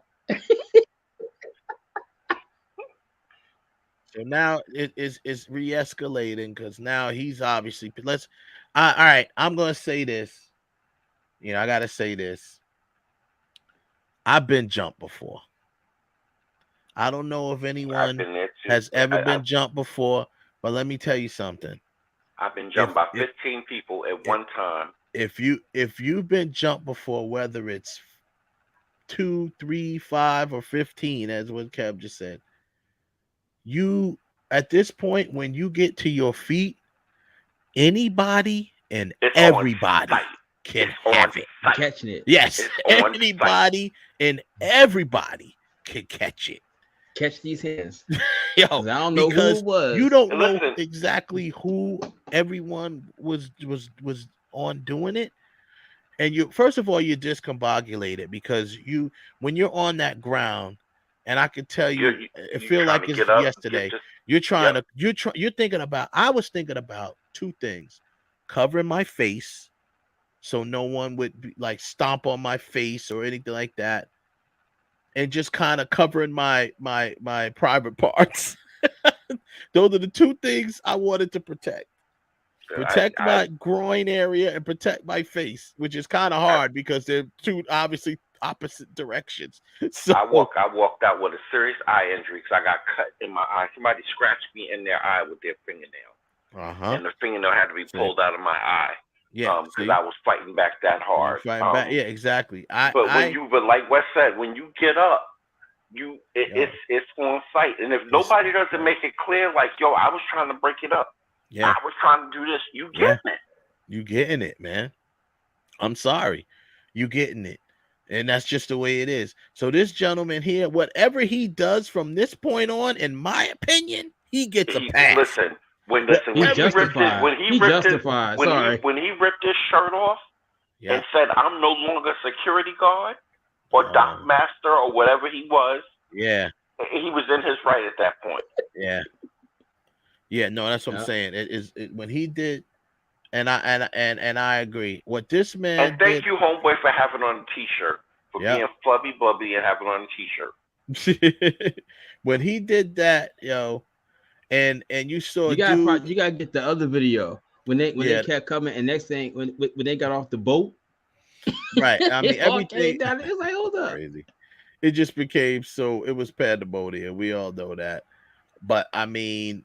And there's so many videos out there, but and thank God to the police who actually listened to those people that was talking on the ramp, who was telling them, no, arrest all of them because all of them were involved in it. All of them. They were all involved in it, right? And I like the way homegirl said it. She's like, don't be boo-hooing now. Don't be crying now. No, that's somebody put the black Aquaman. They said top 10 names given to this young hero. 10 Black Aquaman. Phelps. 9 JJ Fish. 8 Michael B. Phelps. Yo, that's a good one. 7 Captain Hook. 6 Catfish Cuz. 5 Kofi Kingfish. 4 Tyrone. What's that? Tyrone Lachi? I don't know. I'm not sure who that is. Oh yeah, that was the swimmer. That was the swimmer. The swimmer too. Yeah. Oh, okay. And number 3 is 21 Tilapia. No, I would have said 21 Salmon. That's what I would have said instead of 21 Salmon. That'd have been like 21 Salmon. That's what. Listen. As a former swimmer, Lil Namor, and one is Shaquille O'Gills. Jesus Christ! Yeah, I'm gonna tell you, as a former swimmer in the ocean as well as a pool, we used to swim in Long Beach High School. We had an Olympic-sized pool at Long Beach High School, and that pool used to be heated to like 75 degrees. trying to swim in warm water will wear you out. This brother jumped in. Jumped into the river. And I don't even know what he dived off of. He must have dived off the boat. It was I think he was either on a boat or on the other side of the river. Yeah, on the other side. But yeah, let me tell you something. The stride that boy was putting into that, he was putting in work, and you could tell even when he pulled himself up on the dock, he was wore out. But then, but he pulled himself up on the dock, which is not easy to do either. Nope. By yourself. You know what I'm saying? After swimming that far? After swimming. So, and I said like this, look, this dude right here, his name for me is, he is, I want all the smoke. I said, if I want all the smoke was a person, because that's what he wanted all the smoke by jumping and swimming to the other side. Oh, and Wes, I figured it out. All the people that was in blue, it wasn't a family reunion. All the people that was in blue, including that kid that jumped out of the water, they were employees that worked there that worked there around the thing. So he knew old boy. You hear that, people? So let's get ready if that GoFundMe has to come up, because if this boy lose his job, you know what I'm saying? If this boy he ain't losing his job. We gonna have to get that GoFundMe. You already got people like. You already saw Stephanie Mills say, "Listen, anything happens to this guy, I'll pay for his legal defense." Wait, Ralph. And people are already stepping up, like, nah. Ralph. Why did Stephanie Mills put out a video? She revamped the video and put that change gonna come. What she said? Change gonna come. Wow. It was hilarious. During the whole that thing, was the greatest video I think I ever seen. The whole video's playing and a change gonna come. Oh my God, that is funny. Hilarious. Stephanie Mills is always with the shits. You know that. Always. Nah, look at some of these don't care, memes, man. though. You gotta look at some of these memes before we go off the air. We gotta look at some of these memes that people. The internet is constantly undefeated. Look at this meme here. On your left. Tell me why they got on your left. Nah, this on your left. Yeah. I said, yo, them niggas came through like E-Bombay.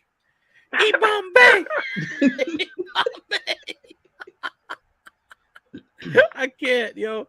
I said, yo, no, they did not do that. They had. Speaking of E-Bombay, they had a lady, they had a lady that was commenting on a video about another lady who had a bunch of kids. She had her kids out on the front lawn with folding chairs. I seen Cap sending me screenshots talking about some the 4-pack of folding chairs on Amazon. Look at this. This woman got a chain with a folded chair. Yeah, she got a chain around it. Yo, these memes are ridiculous. I like the video where they had Jim Ross and Jerry King Lawler doing that's the funny one with the founding fathers. They got Malcolm. They got Malcolm, Martin Luther King, and Harriet Tubman smiling with the guy hitting the chair, which I did not think that was necessary. He should listen. Well, since we talk about the guy with the folding chair, you know who would be proud? You know who would be proud right now in this moment? Is Nathaniel Alexander. And those of you who may be asking, who is Nathaniel Alexander? Well, Nathaniel Alexander is a black guy that was born in Lynchburg, Virginia. And guess what he invented? The folding chair. The folding chair. Nathaniel Alexander. Look at this. Tried that in a small town, Montgomery. And they got they just going in. Me watching all the angles of the great. But there's one more out there, and I don't know whether this chick was Twitter or Facebook. I don't know where this white chick was from. I'm gonna find a video and I'm gonna send it to y'all. He said, "Bro forgot." They said, "Bro forgot to put them in sports mode." Yo, is that Crocs? Is that his Crocs? Yeah, that's his Crocs. He looked like he got bit by a croc. Look like yo. Yo, there was this white lady. that proves right I there. guess He probably got the cheap version. He ain't got the authentic yeah, joints. joints. Yeah, there was some white guy. Yeah, that dude right there, the black dude you just scrolled by. He already got the shirt. He already got it printed on the shirt. Oh my God, he got it on a shirt. How'd he do that so fast? He must have a machine at his house. Yeah, I saw Yeah, that. he got. He went and got it printed on the shirt. Have a seat, 1955. Already. There go Rosa. Have a seat, and they show him hitting him in the head with the chair. He said, have a seat in 1955. Have a seat in 2023. There was this white lady. I don't know. She's cute too. No He makeup said, on. When you go from a brawl to a hoedown. Yeah, but now speaking about hoedowns, because that's what I'm getting into. Who was there was some, I guess some country artist that made a song talking about, I wish they would or something. I'm dead. I'm dead. Oh, yeah. I'm sorry, Kev. I came across this meme. Oh, I'm no. done. No, I'm they done. didn't. No, they didn't. You know what? I can't. You know what? Listen. Oh. I can't. Yeah. And look at the Alabama sweet tea. And the internet is undefeated. Undefeated. They said, I'm going to tell my kids this was Boston Tea Party. Yo, I'm done. What's that? Oh yeah, they said the hat was the bat signal. That's the one. Yeah, that was funny. That was funny. Look at this. What's that song? Bama what's Boat that country song? Barbie includes chair. What's that song? There's some kind of country song where they talk about I wish they would come to a small town and do something. And that's what they're talking about. That song that's been number one and all that. I forgot the guy's name, and he's talking about try that in a small town. That's the name of the song. And it's really racially driven and stuff like that. Talk about try that in a small town. Well, the lady, this white lady was. There it is, right on cue. Try that in a small town. Bloody Saturday, Montgomery, Alabama. Well, she said, I want that T-shirt. I want that T-shirt. She said they probably had that song on blast on their boat, and then they got off their boat and wasn't expected to smoke. They wasn't. And look, she said that song lasted. She said, I've never seen a country song last so short for a white person ever. Yeah. She said they turned the whole song around on them. Like, try that in a small town. Come here. And this is the guy right here. I don't remember his name, but they have a picture of him. That's the artist. And they said, tried that in a small town and found out Montgomery Riverfront brawl. Yeah, I mean, this is just they're just going crazy with it, man. This is hilarious. I can't wait. Look at this. Look, I'm so I'm mad dead, I didn't go to my office. I'm dead. Look at this. This nigga put a do-rag on. He put a do-rag with some Timberland boots. It's some Timbs. The one picture, the picture where dead ass. They said when a dead ass boat rolled into town or something like that, and it was a Timberland boot at the dock. Oh man, look at the rows of the Harriet Tubman joint. Oh, they're crazy. Whoop that trick. Whoop that trick. Keep messing around, keep finding out. Look at they got Martin. Fuck around and find out. I've been telling people that's my slogan all year. Fuck around and find out. I can't, bro. They did, and they found out. This is off the hook, yo. This one is to me is funny though. With the there was one that look at that one. Yeah. It goes Django unchaired. Look.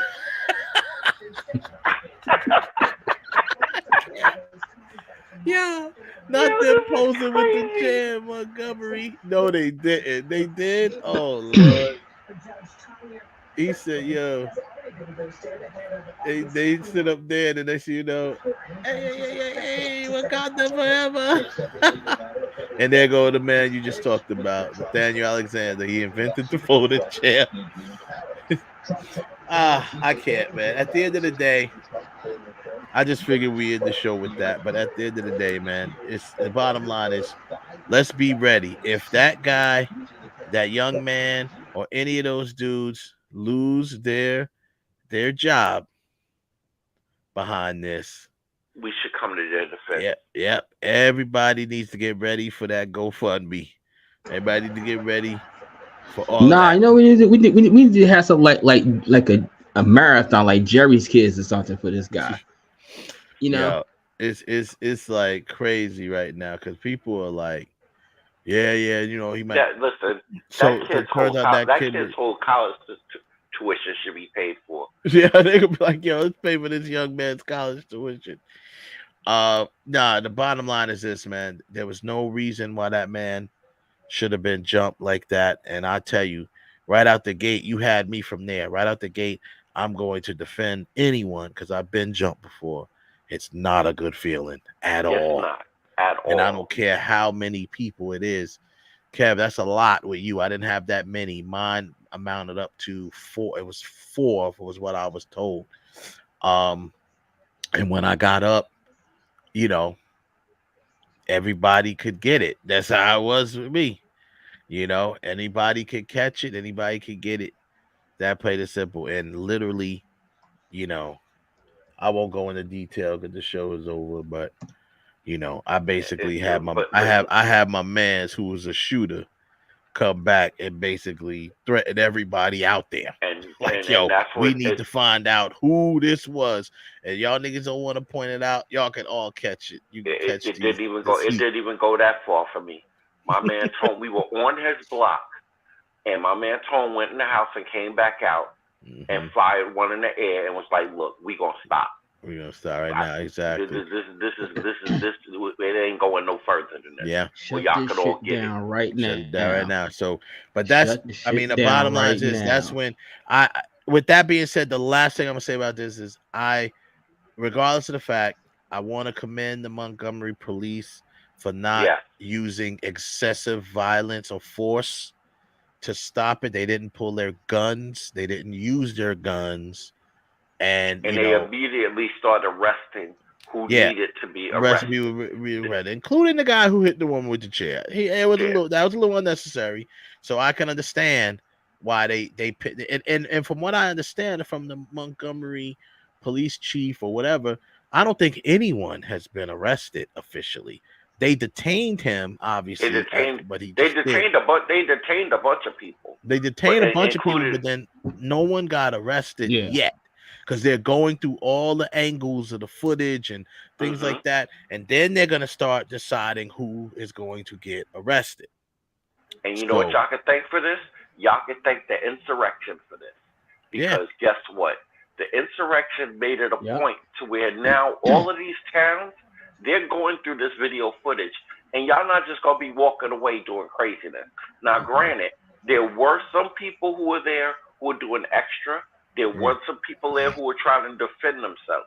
Because unfortunately, white people get drunk, and white people in boats and alcohol is never a good mixture. And I can just tell you from experience, I hate to make this sound cliche. I have white friends, and I have one that had a boat, and emphasis on had. The boat is now sitting upstate in his friend Scott's driveway. Because they can't go out on it anymore because they would go out and get drunk and just do stupidness. I don't understand it.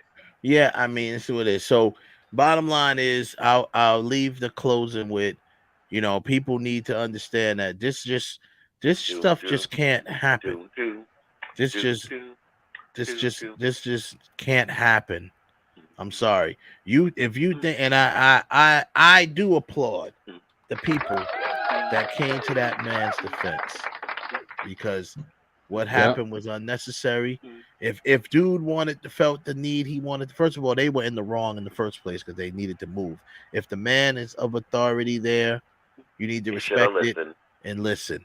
All right. This is what always people say, right? This is what people say when black folks get gunned down. He should have listened to authority. He should have complied.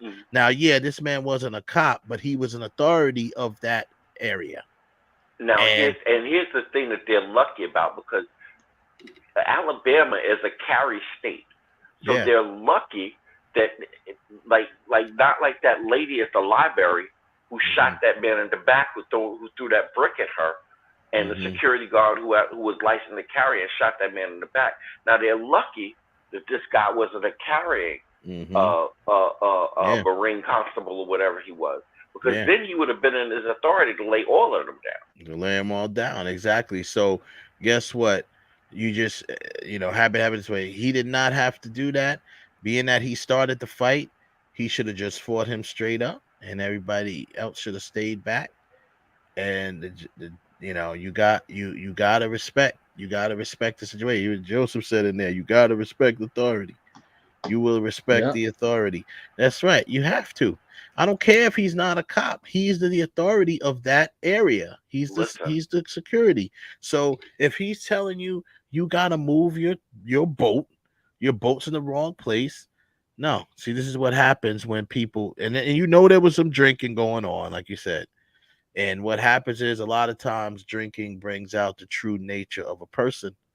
And if their true nature is to look at a so-called in their mind a so-called person of authority who happens to be black, I'm not listening to this person.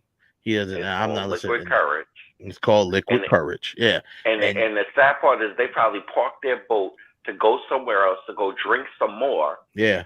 And then to get back in their boat. Yeah. So there you have it. I mean, take it as you may take it. We're gonna keep an eye on this and see who is going to get arrested. Obviously the man who started it you should start with him. That's an easy one. The man who assaulted the black security guard, that man should be the first person arrested. That's an easy one. He's arrested. He should be arrested for assault. And then every single one of them that jumped on that man, they should all be arrested. You can sort everything else out later. But those are the ones that should be arrested, and that's where I'm going to leave it. Next week, just to remind everybody, we will be bumping up our time by 1 hour. So next week, we will have an 8 p.m. start. 8 p.m. start next week. We'll be going from 8 to 10. So mark your calendars, and we'll probably be doing that for the rest of the month. I know, Ralph, you're gonna be away in 2 weeks. I'll be away for the next 2 weeks. For the next 2 weeks. Okay. Next 2 weeks, I'll be gone. All right, cool. So we're going for the next 2 weeks. Cool. And we'll get that popping. Yeah, that's what it is, man. We'll keep it going. We appreciate y'all coming through. Big shout out, and we appreciate our guests coming through. Miss Olivia Kyla came through and hung out. Good luck to her out there doing what she's doing. I really like the fact that she took that leap of faith, because I'll be the first to tell you, man. I know a lot of circumstances were involved, but I'm not going to use that as an excuse.